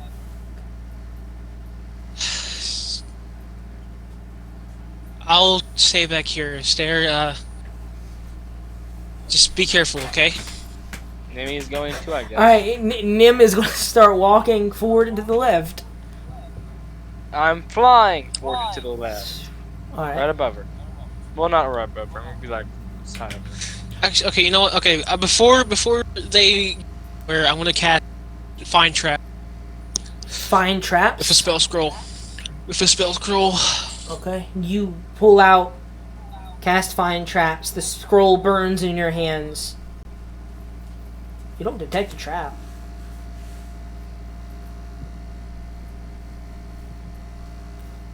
There's no cleverly set runes nor things meant to be intentionally harmful. Okay, so Skins kind of relaxes about that, and just keeps his bow out and ready to attack if anything attacks Astaire or Nim. Alright, you fly forward and quickly to the left. There's I no dropped reason. my sword. Yeah, you also have your sword. But there is no reason to have jumped to the left. It's entirely nonsensical to you, at least, until you lean over slightly and realize what looks to be the illusion breaking way, and there is a cliff. Like, you had stepped 2 steps further, just a cliff. You don't know where it goes. Just leads downwards. There seems to be clouds down there. But to your left, you also know what looks to be a heavy breathing Fae. Bale's sister. Her sword is out, her psychic blades, that is. She seems to be heavily breathing and has a stab wound that looks severe but not enough to kill. I forgot her name. Fae? Faye. Oh, I said it 2 seconds ago, Daniel. I didn't. I didn't hear I said say you that. see Faye, Bale's sister. I just heard. You see Bale's sister. Alright. Skins- Nim walks yeah, forward, Skins- pulling a Skins health is gonna be a potion, bit suspicious. and tries to hand Faye the health potion. I want you to make a dexterity check, as Faye is going to grab your hand and try and drag you over the edge of the cliff. Oh And my I'm gonna God. shoot that one. Alright, you fire, but you didn't fire before she did the action, so she's still trying to drag her into the cliff. Yeah. So, Well, Nim- dexterity well- check and attack roll from Skins. Yeah, and Nim can't. And well, I don't know what would I call this? Because initiative hasn't been called yet. Would I still get advantage? I mean, you're the first to attack, aren't you? So, Yeah. Okay. I just dropped all my dice all over my room, so... I'm gonna roll with both Nimi got a dice. 17. So, Nim 17 on the dexterity save. Mhm. Alright. And that is. I rolled terrible, bro. These dice hate me. An 18 to hit. Alright. So, Skins, you draw your bow and quickly fire away. You strike whatever this figure really is. Nim, you are grabbed, wrestled, and thrown over the edge with the now even more severely wounded Fae. You guys both see as Nim is chucked over the edge, Faye doing the same to herself. Now with an arrow piercing at a weird angle for the way it hit through Faye. What are you guys doing? I'm gonna use my wings to try to grab Nimi. You jump over the edge, wings extended to try and catch Nim. You reach your arm out. Your anti-magic field that you didn't recognize. Your wings are gone. You're falling too. Where is the arrow? The arrow seems to have hit her right between where the sternum would be, but is sticking out where her heart would be on the left side of her chest on the back. There's no way an arrow could do that without breaking halfway through, meaning either something hard's there, that would shatter an arrow that way, or it is also a weird trick of the eye. Could be more severe, could be less severe, depending on the way it hits. Maybe that's what I want you to think. But William, you are now falling with Nim. What do you mean, Esther? Oh, Esther, sorry. We- Uh, And we can't do anything, so I think you guys are dead here. you grab If the it's arrow and shove it deeper. Wait. I want you both to make wisdom saving throws for me. So this is a cliff, right? Yes. Could I try to grab onto the side of the cliff as I'm falling? Well, yes. What you do is try and grab the cliff. What Nim does is shove the arrow deeper. But before you can do anything, I want you both to make wisdom saves. All right. 21. All right, you're good. Dirty 20 for Dirty 20. All right. You Am I guys. here? What do you mean? I can save Nemi if I have to. There's an Any anti-magic magic field. You can't. You can't do anything. If I'm outside of it, I can. Nope. That only was with that one place. Only for the dome. And But and Even you the guys broom. use your wisdom saves and shove the arrow deeper. Grab to the ledge. You blink. And you see what looks to be a flower. Pulsating. Beautiful smelling spores. None of that was real. You guys were just drugged. You guys realized that your party members were standing there. You saw them walk around the edge, and what you truly saw, that way I don't have to keep an illusion, what you truly saw was them walk around, get blasted in the face with spores, and start panicking. God. And you also note that the save was successful, where it tried to wrestle Nim. What that flower was doing was trying to shove her face into its flower pit, so she would get spored up, and it was going to try and slowly devour her face. However, she was strong enough to pull herself out on instinct. And the reason it was jumped to the left, you also recognize that those footprints are likely either its last victim or something it fabricated.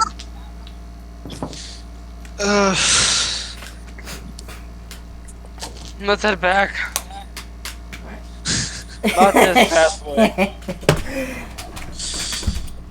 That was too plant. This fucking plants. I want to burn this plant. Wild mother not approved. You head back to the dome, right? Yeah. Well, she's one of the Yes. So. You wander your way back to the dome. You see no one's paying attention to you again. You're back where you started, and there's 2 more trails to follow. And you the heavy fear armor one. they may be the exact same thing. Are you willing to take the chance? Yeah. Okay. No. What? We need to try and get adults' attention somehow. I'm not risking that again. Whatever. Wait, I can get someone's attention, or wait and get. Okay. So, how are you planning to get people's attention as you are now reappearing at the edge of the dome? Let me charge my phone. My phone's almost dead.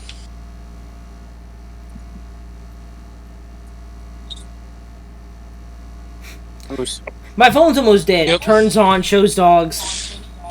Yep. Bash the dome. You start smacking the dome with your mace as hard as you can. It doesn't do anything. You assume magic is not going to easily break magic. You would have to dispel the dome in some area of it or whatever. I have dispel magic. I can try that. Try it. Which level's that? 3rd. Okay, never mind. I do not have dispel magic. I have counter spell. L. Oh. So, if the dome starts casting spells at us, we're set. Yay. You know what? I'm just fuck it. I'm gonna start looking for cracks. I'll help. You I'll start have a looking good for investigation cracks. with this. Yeah, I want one of you to make investigation with advantage, or 2 of you to make a regular check. Ron, you wanna make them? each, or do you want me to roll advantage? We'll do each.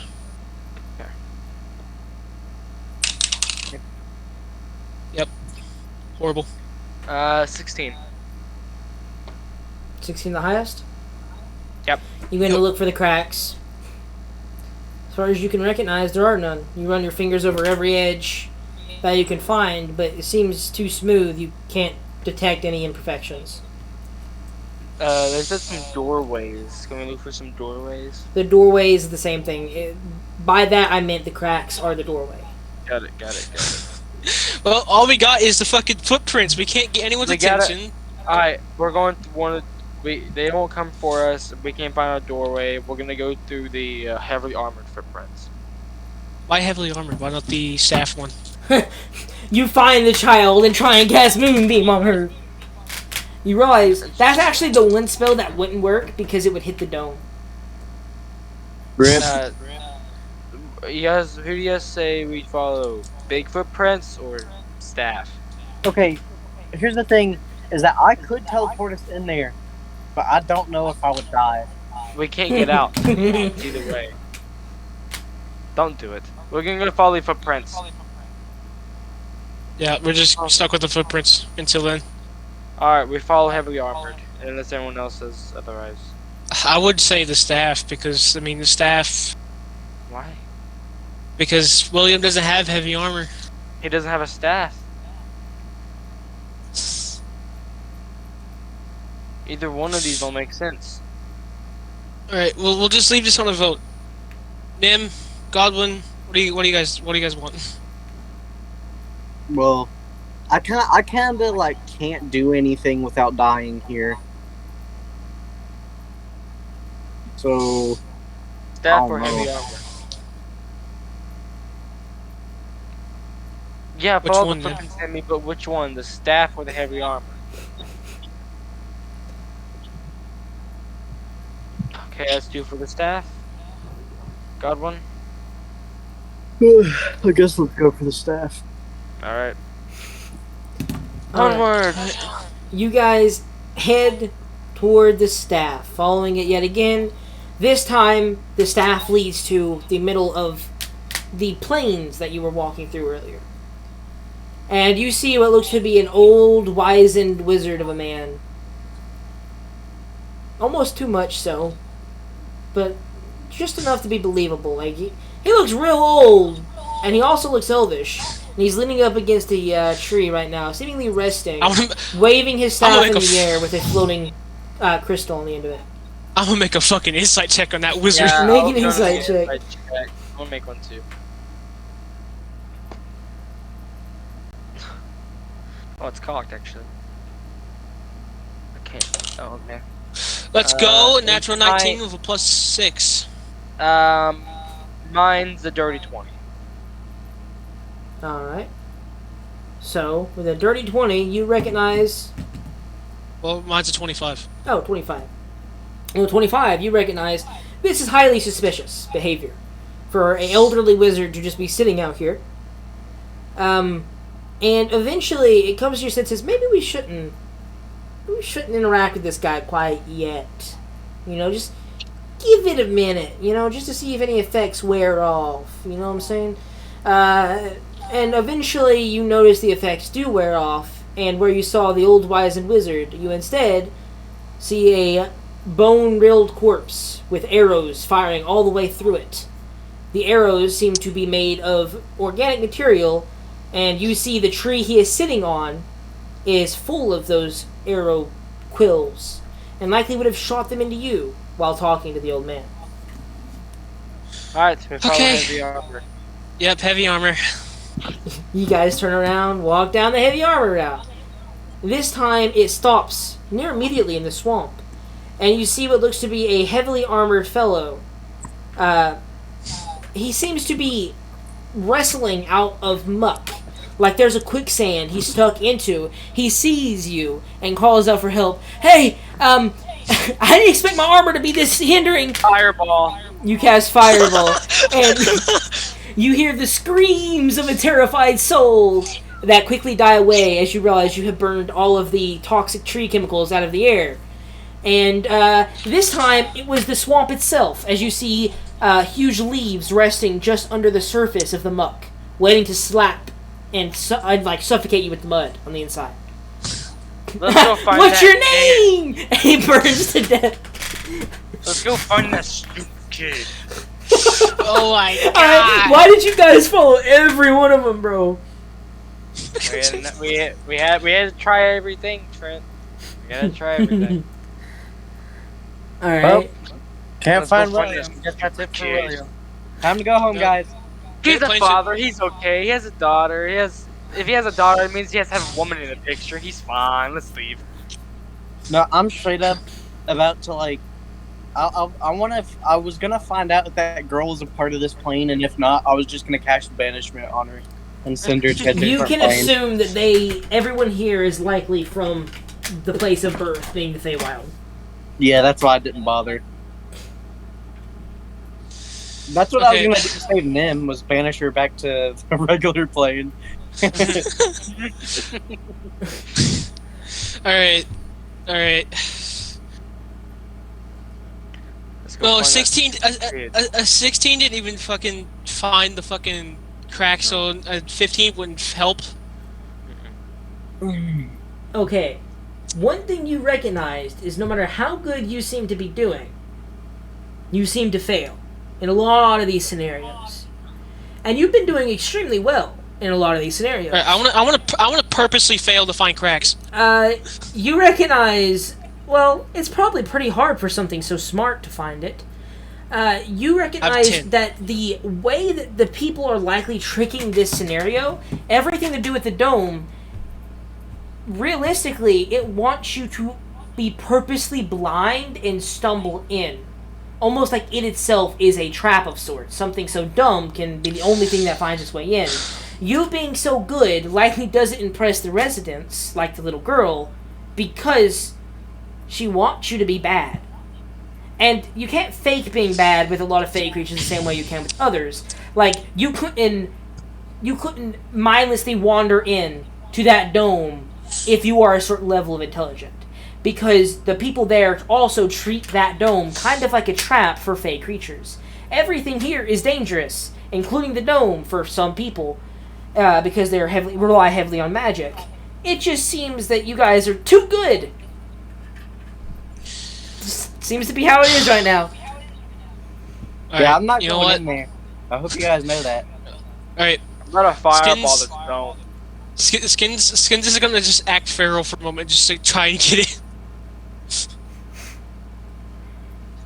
Oh god. I don't know how. Yeah, at 12 intelligence is too Wait. much. Yes. To find the cracks on accident. I have a 10. Yes, to find the cracks on accident, you have to be considered a beast. That right there is the only way to find the cracks, because the cracks seal Okay, themselves if you are searching. for Okay, them. okay. I use my crow then. Your crow that you command. Yes. Yes, but it has its own sense. Okay. So you just say, Crow, find the gaps. The crow tries, but I just said the gaps fill themselves if you're looking for them. You would have to be foolish to walk in, and unknowing. Okay. So Alright, then I'm just gonna you know what? Screw it. I'm gonna animals. So I can do that So now. far, the only way that seems to be easiest for you to get in is either just teleport in and deal with the fact you can't get out for a while, or talk to the people, make them think you are brain dead, and then they might let you in. But since you guys were so smart in asking to get in, saying, hey, we need assistance to get inside, or hey, it's dangerous out here, please let us inside, both those things betray that you are intelligent enough to resist simple tricks. They also know your faces. Okay. Well, can Nemi teleport you guys in there? Because Nope. and we don't have any of the Williams. Nope. And if I go in there, I'm gonna die. Wait a minute. She I has have. Dimension What Door. if? I think Dimension Door is a cleric spell. Dimension door is a. You could just stay in here for a day and wait. Yeah.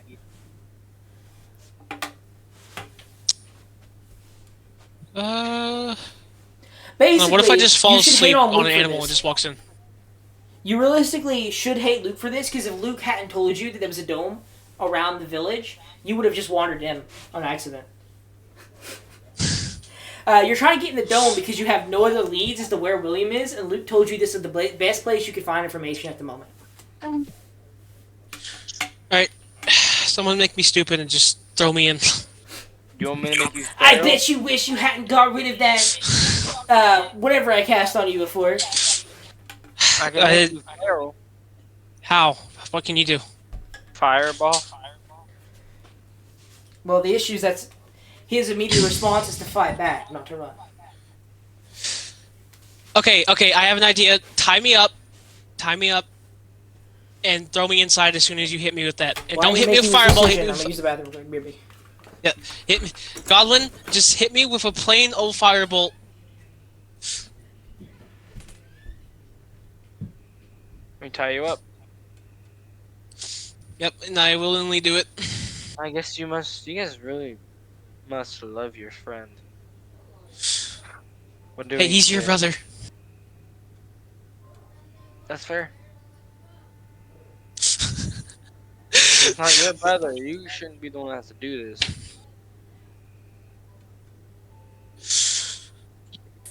Yeah, but he's technically my little brother. Probably not now, but I see him as my little brother. So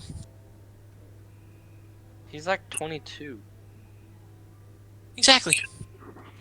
Well, Yeah. in Feywild, he's probably a lot older now. He's probably like 23. He magically aged, so technically 25.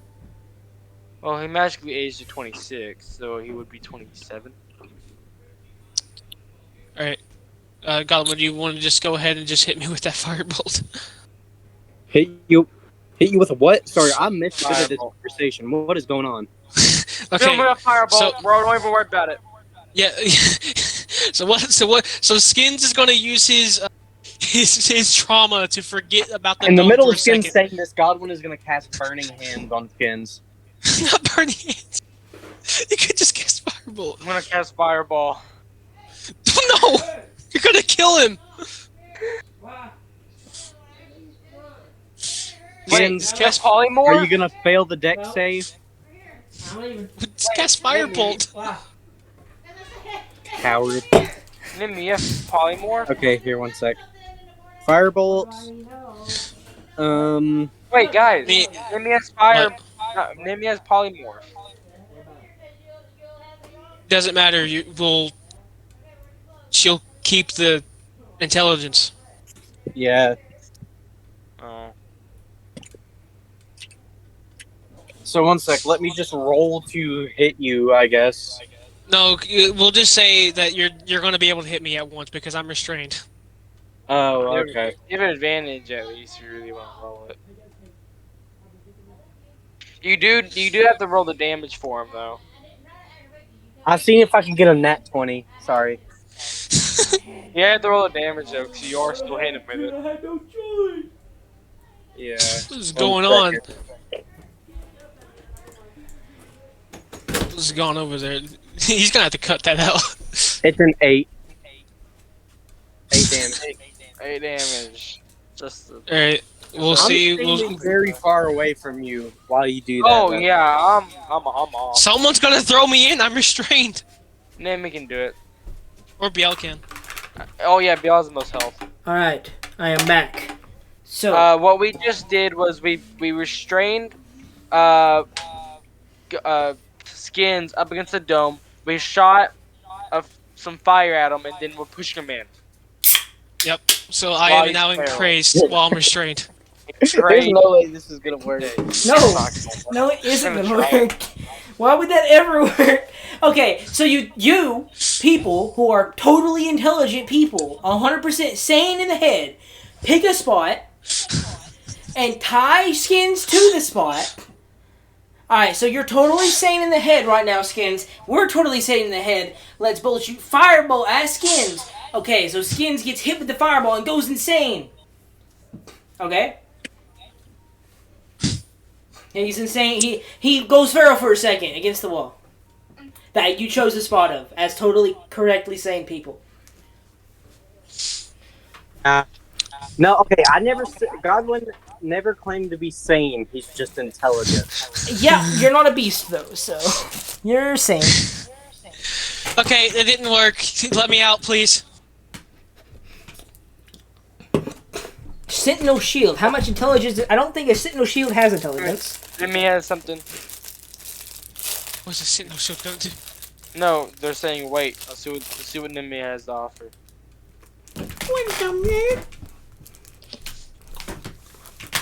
Beanie is Beanie. pretty smart. Beanie- He Yeah, is Beanie a has an average average intelligence. human level of intelligence. Yeah, he has the exact same as Skins. What about Bat? That's not here. He's not here. He can't teleport with you. So could I send a familiar inside there, or would Nope, it die? because you're commanding it to search, meaning it will not search correctly.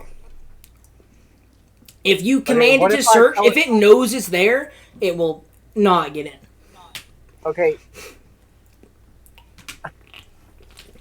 Also, familiar Okay, is a magical creation and will get destroyed immediately upon contact with the anti-magic field. yeah, that's what Has it been a week since William last spoke to them on the hologram? Yeah. Can I use that again? Because I did specify I wanted to use it once a week. No. Dang it.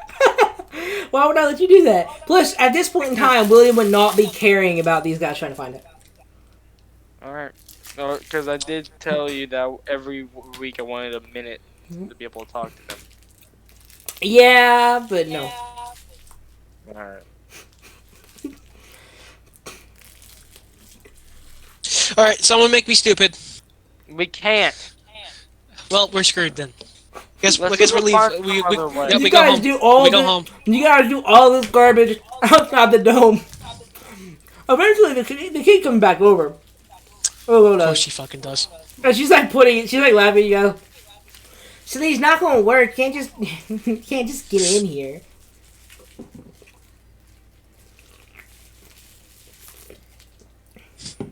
She just looks at the child dead staring.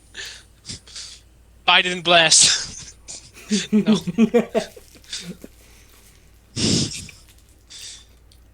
Nice. Somebody Alright, get you me know- a jar. I have a jar.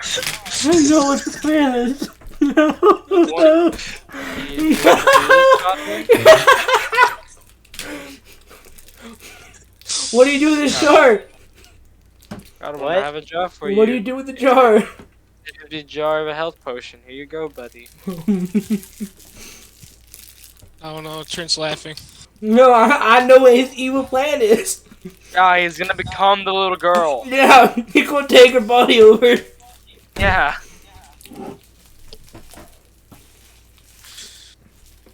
Are you sure you want to do this, Godwin? Okay, you know what? Skins is just gonna act dumb at this point. He's just gonna go around. That's Mindlessly. not how it works. It's not gonna Because you're work. purposely acting dumb to try and make yourself not think, which in itself is thinking, because you are forcing yourself to think a certain way. I think of nothing. I am meditating now. You're forcing yourself to keep your mind clear. Godwin, do it. Is there water in the dome? There is, because they're gardening. Not like a huge lake or anything, just seems to be like a well in the middle of it. Godwin, I swear to God, if you die. Keep in mind, his body is the thing that has the heart attached to it. If he takes someone else's, That's fair. Do it. I cast control water out of range. Sorry. Godwin, Plus to a wall. One sec. are you gonna do this? I was reading this just to make sure that the anti-magic field won't immediately kill me. And it looks like that when I'm casting the spell, I only cast the spell on the jar, and but after that, I have full control of where my soul goes. Well, you have where. to. The reason is you have to see the water, and it's not really that the well is 300 foot away. It's the fact you can't see the water in the well. So, Godwin, you doing this? Yeah, I suppose. I'm gonna look up magic jar. Hey, Eden, don't worry. I have one card left. A fate card. If you die, man, I'll just make it to where you didn't do it. It's my Well, only that thing I have hurts left. me a little bit. It's the only thing I have left. I don't want to waste it on some stupid jar for a kid. Well, if I take the kid's body over, I can find William in there. Yeah. If you die in it, I'll just revert it. So yeah, I'm going to. One sec. How long does this take to cast? 1 minute. So I'll look at Lionheart. That's his name, right?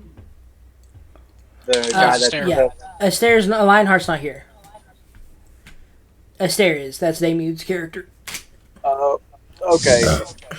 So As I will let Goblin finish. I'm gonna look at Astaire and whisper in common. I'm gonna say, distract her for as long as you can. I just need a minute. All right, yeah. The thing is, you're not. Yeah, there is no magic issue with this. You can do this without having any magical problems. However, if you end up when the container is destroyed, the creature's soul returns to its body.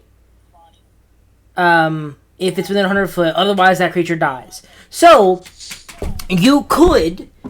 The issue becomes right now, if that doesn't work, you are just killing the kid.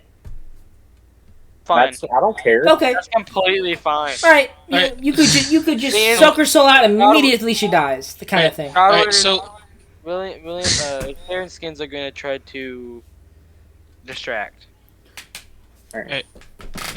well, Skins also brought out a baboon, and Skins is gonna be like, "Hey, could you go walk, just walk around, buddy? It's like, you're free." Okay. The baboon begins to Walk walk up. around and sees the kid, who takes out a carrot. The same carrot that's half eaten at this point. It's pretty old and it's pretty much like most of the way eaten, which it holds out toward the baboon. The baboon, you didn't tell about the wall. You just told it, just enjoy. So the baboon walks straight through the wall, takes the carrot from the kid, All right. and he's looking at you for a request. All right, and now when I look at the baboon, I'm gonna. they're smart enough to draw pictures. I mean, yeah. So I wanna have the baboon. I wanna tell it, hey, go tell a one of those elves over there where the garden is. Ask where the garden is. Okay, so the baboon wanders off toward the elfin village, which you thought was mostly defenseless, but you look as the baboon encroaches closer, and with your perceptive eye, you see hunter-like positions that elves do take up as this baboon wanders in. And you watch as the baboon begins to draw in the mud with a stick, and several arrows enter the back of its skull as it immediately is shot 12 times from just a bunch of random people who pull out bows and fire on it. Not the baboon. Yeah, and it is immediately destroyed. Immediately destroyed. This, like I said, is a trap for creatures who are too dumb to get it. You sent him out, he went, and I didn't know there was a wall, so he just walks right through it. And then gets shot because he's too stupid to know there's a wall. You have to be a mix between stupid enough to get in and smart enough to survive to get in and out of this place alive. So really intelligence. Yeah, Well, William. Well, mission failed. We go home. Okay, by the No, way, No, we're doing this Little still. kid. We're do still you doing guys this. have a 500 gold item? Yeah. Because that's the component that you need is something worth 500 gold to cast Magic Jar.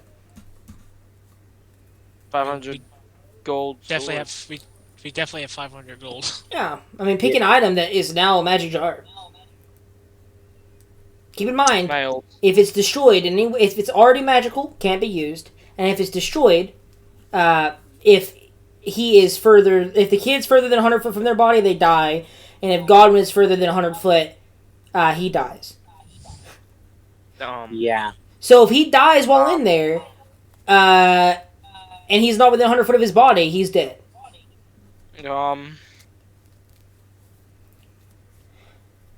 What's your remember, I can 500 reverse gold item? it. Yeah. I can reverse it.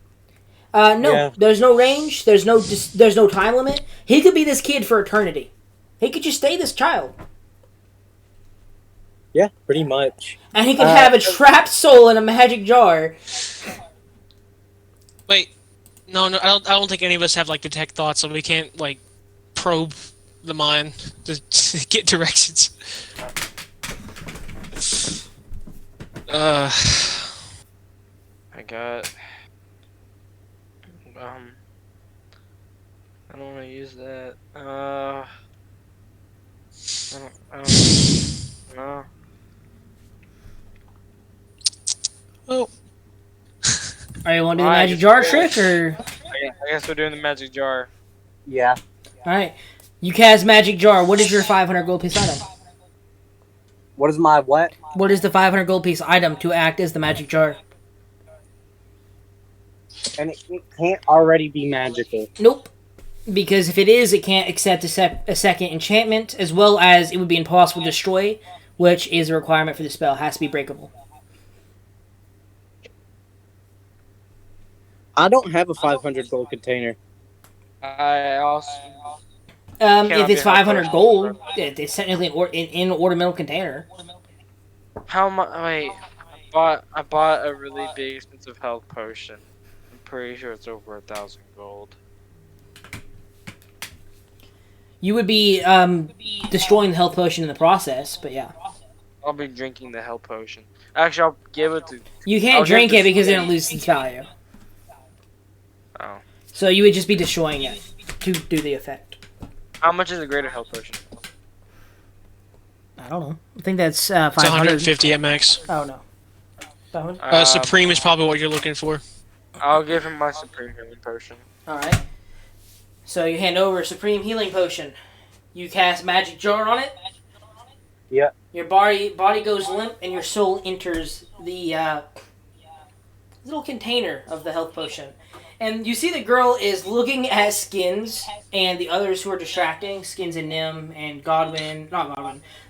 Estier, Gwyn, or whatever. And doesn't seem to be paying much attention. Wait, no, we don't. I don't think we have to use the little girl. Has to be within 100 feet. Has to be 100 feet. But what if? Now, hear me out, fellas. We have to do some body switching here. But what if Godwin just takes all of our bodies, and then who like Biel or like Nim or something just kicks our bodies inside? Well, what? That would be a horrible idea. What? Yeah. Yeah. What was that Yeah. plan? Because he would be in possession of the body. So now Godwin is Biel or whatever. Godwin is Biel, meaning he's now intelligent. Biel's body would only be thrown where you're willing to throw the body, meaning it's not the place you need to throw the body. It was an idea, but I'm out of ideas. We're just stuck with the girl idea. Someone out. Come on, girl. The only other way I could think to do this, other than what you're doing right now, is either convince them, teleport in, or you could probably like fly really high up and kill yourself so you fall in unconscious, so you have no clue where you're gonna land because the winds, and then you would land and die immediately. But you cast magic jar. Your body is now in this health potion, or mind is. Your body is laying next to you. And the girl isn't paying much attention to you.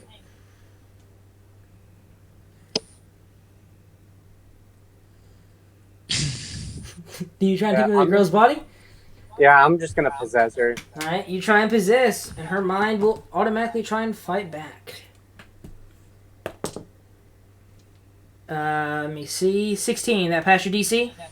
Nope. Alright. She is now possessed by Godwin. Her soul is transferred into the health potion. Godwin, you are on the other side of the dome. You have nothing on you that would cause you to be killed immediately by this. And are now in the body of a young child who seems to be part of this village, so they probably aren't going to question what you do too much. Alright. So, I am going to, How big is the dome? You have no idea. You haven't flew above it. What are you doing, Owen? I'm just gonna go try to find the garden. Alright, you begin to traverse and look for a garden of any kind. And you Or find, just even looking for William or anything. yeah, you just start searching around. And you find many gardens, but no matter your perception roll, you don't find any Williams. You find people who look similar. Like, they're all elvish and some half elvish, but mostly elvish. You see many gardens, small, or whatever, like little sustenance farms. The village isn't very large. The village you recognize is probably about 200 people. Doesn't take very long to traverse around it. Houses are built up pretty far, close to the wall. Like, it's a pretty big dome, but you guys travel for hours to do the things you did before, so there doesn't seem to be any Garden of Eden here. You're going to have to probably ask, like, specifically. So we're looking for the Garden of Eden. Yes. Yeah, he Okay. said, look for the garden, ask anyone, and they'll tell you it's Eden. Okay, I'll just ask around where the Garden of Eden is. Alright, so you walk up to an adult and say, where is the Garden of Eden? Yeah. The adult looks down at you and just says, honey, don't worry about that. If you don't wander near the garden, the girl ain't gonna hurt you no more. Stop thinking about it.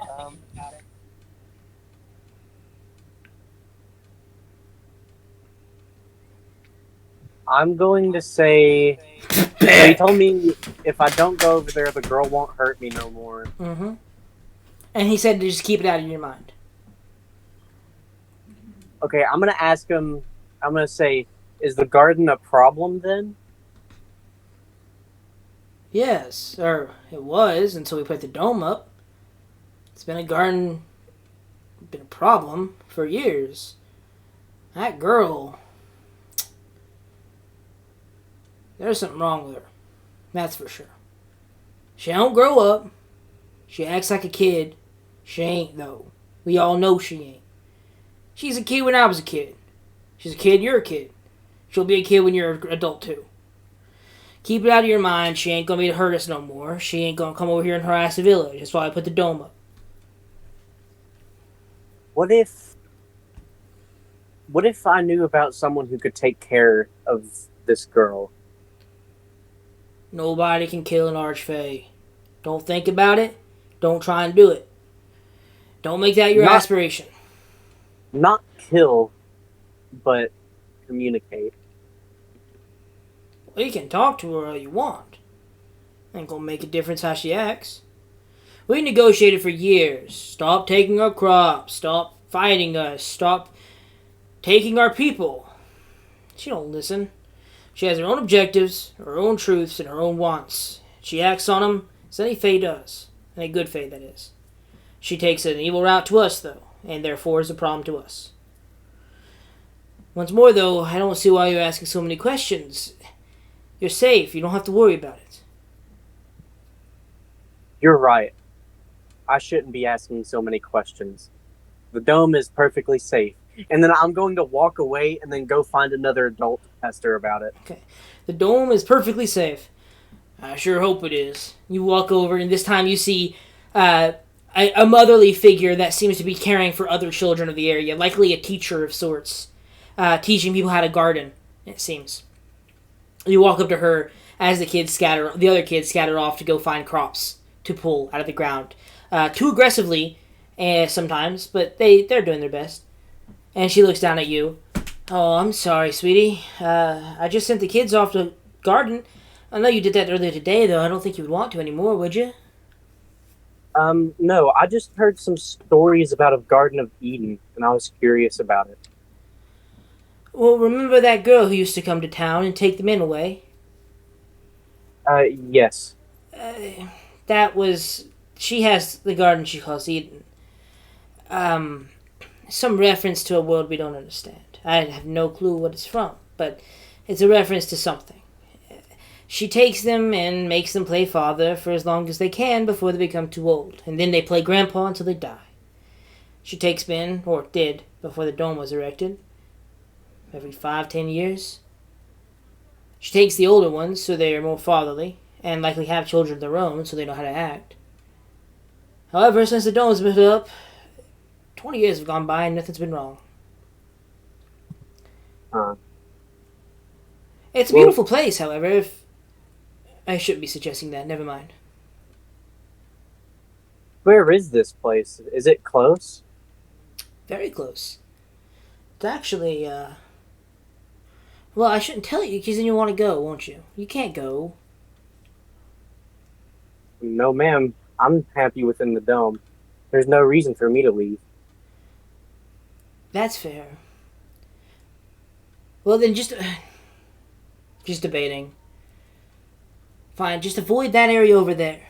And as she points to it, you see, once again, it feels like an illusion lifting, but it can't be. You've walked through that area before. It seems like something is revealed to you. Maybe a passage to your mind allows you to walk through some gate that you didn't see before. And you see, as she points to it, it is an area of the Plains land that just becomes a sprawling, beautiful garden fairly quickly. The gate itself is wreathed in flowers, and you see what looks to be a huge courtyard that extends beyond your sight as the beautiful plants, hundreds and hundreds of them, block it out. And the plants don't seem hostile like the ones on the outside. Just stay away from there and don't worry about it. She isn't going to come in anymore, and as long as you don't go through the gate, you're fine. Oh.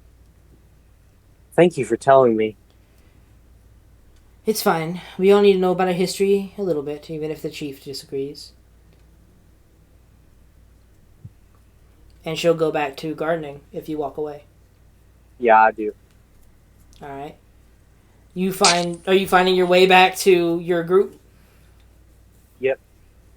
You walk over to the edge again, playing up the part as a pointing, laughing child. And are you dropping the spell to get back to your original body? Yes. You drop the spell, the souls exchange once more. The girl stands up after her body is back in her own mind. You stand up back in your own body, and she, instead of getting angry, laughs. That was a good trick, sir. Yeah, that's actually pretty cool. I didn't know you could do that. Well, I can do many things. Apparently, Dragon Chess is not one of them. You suck.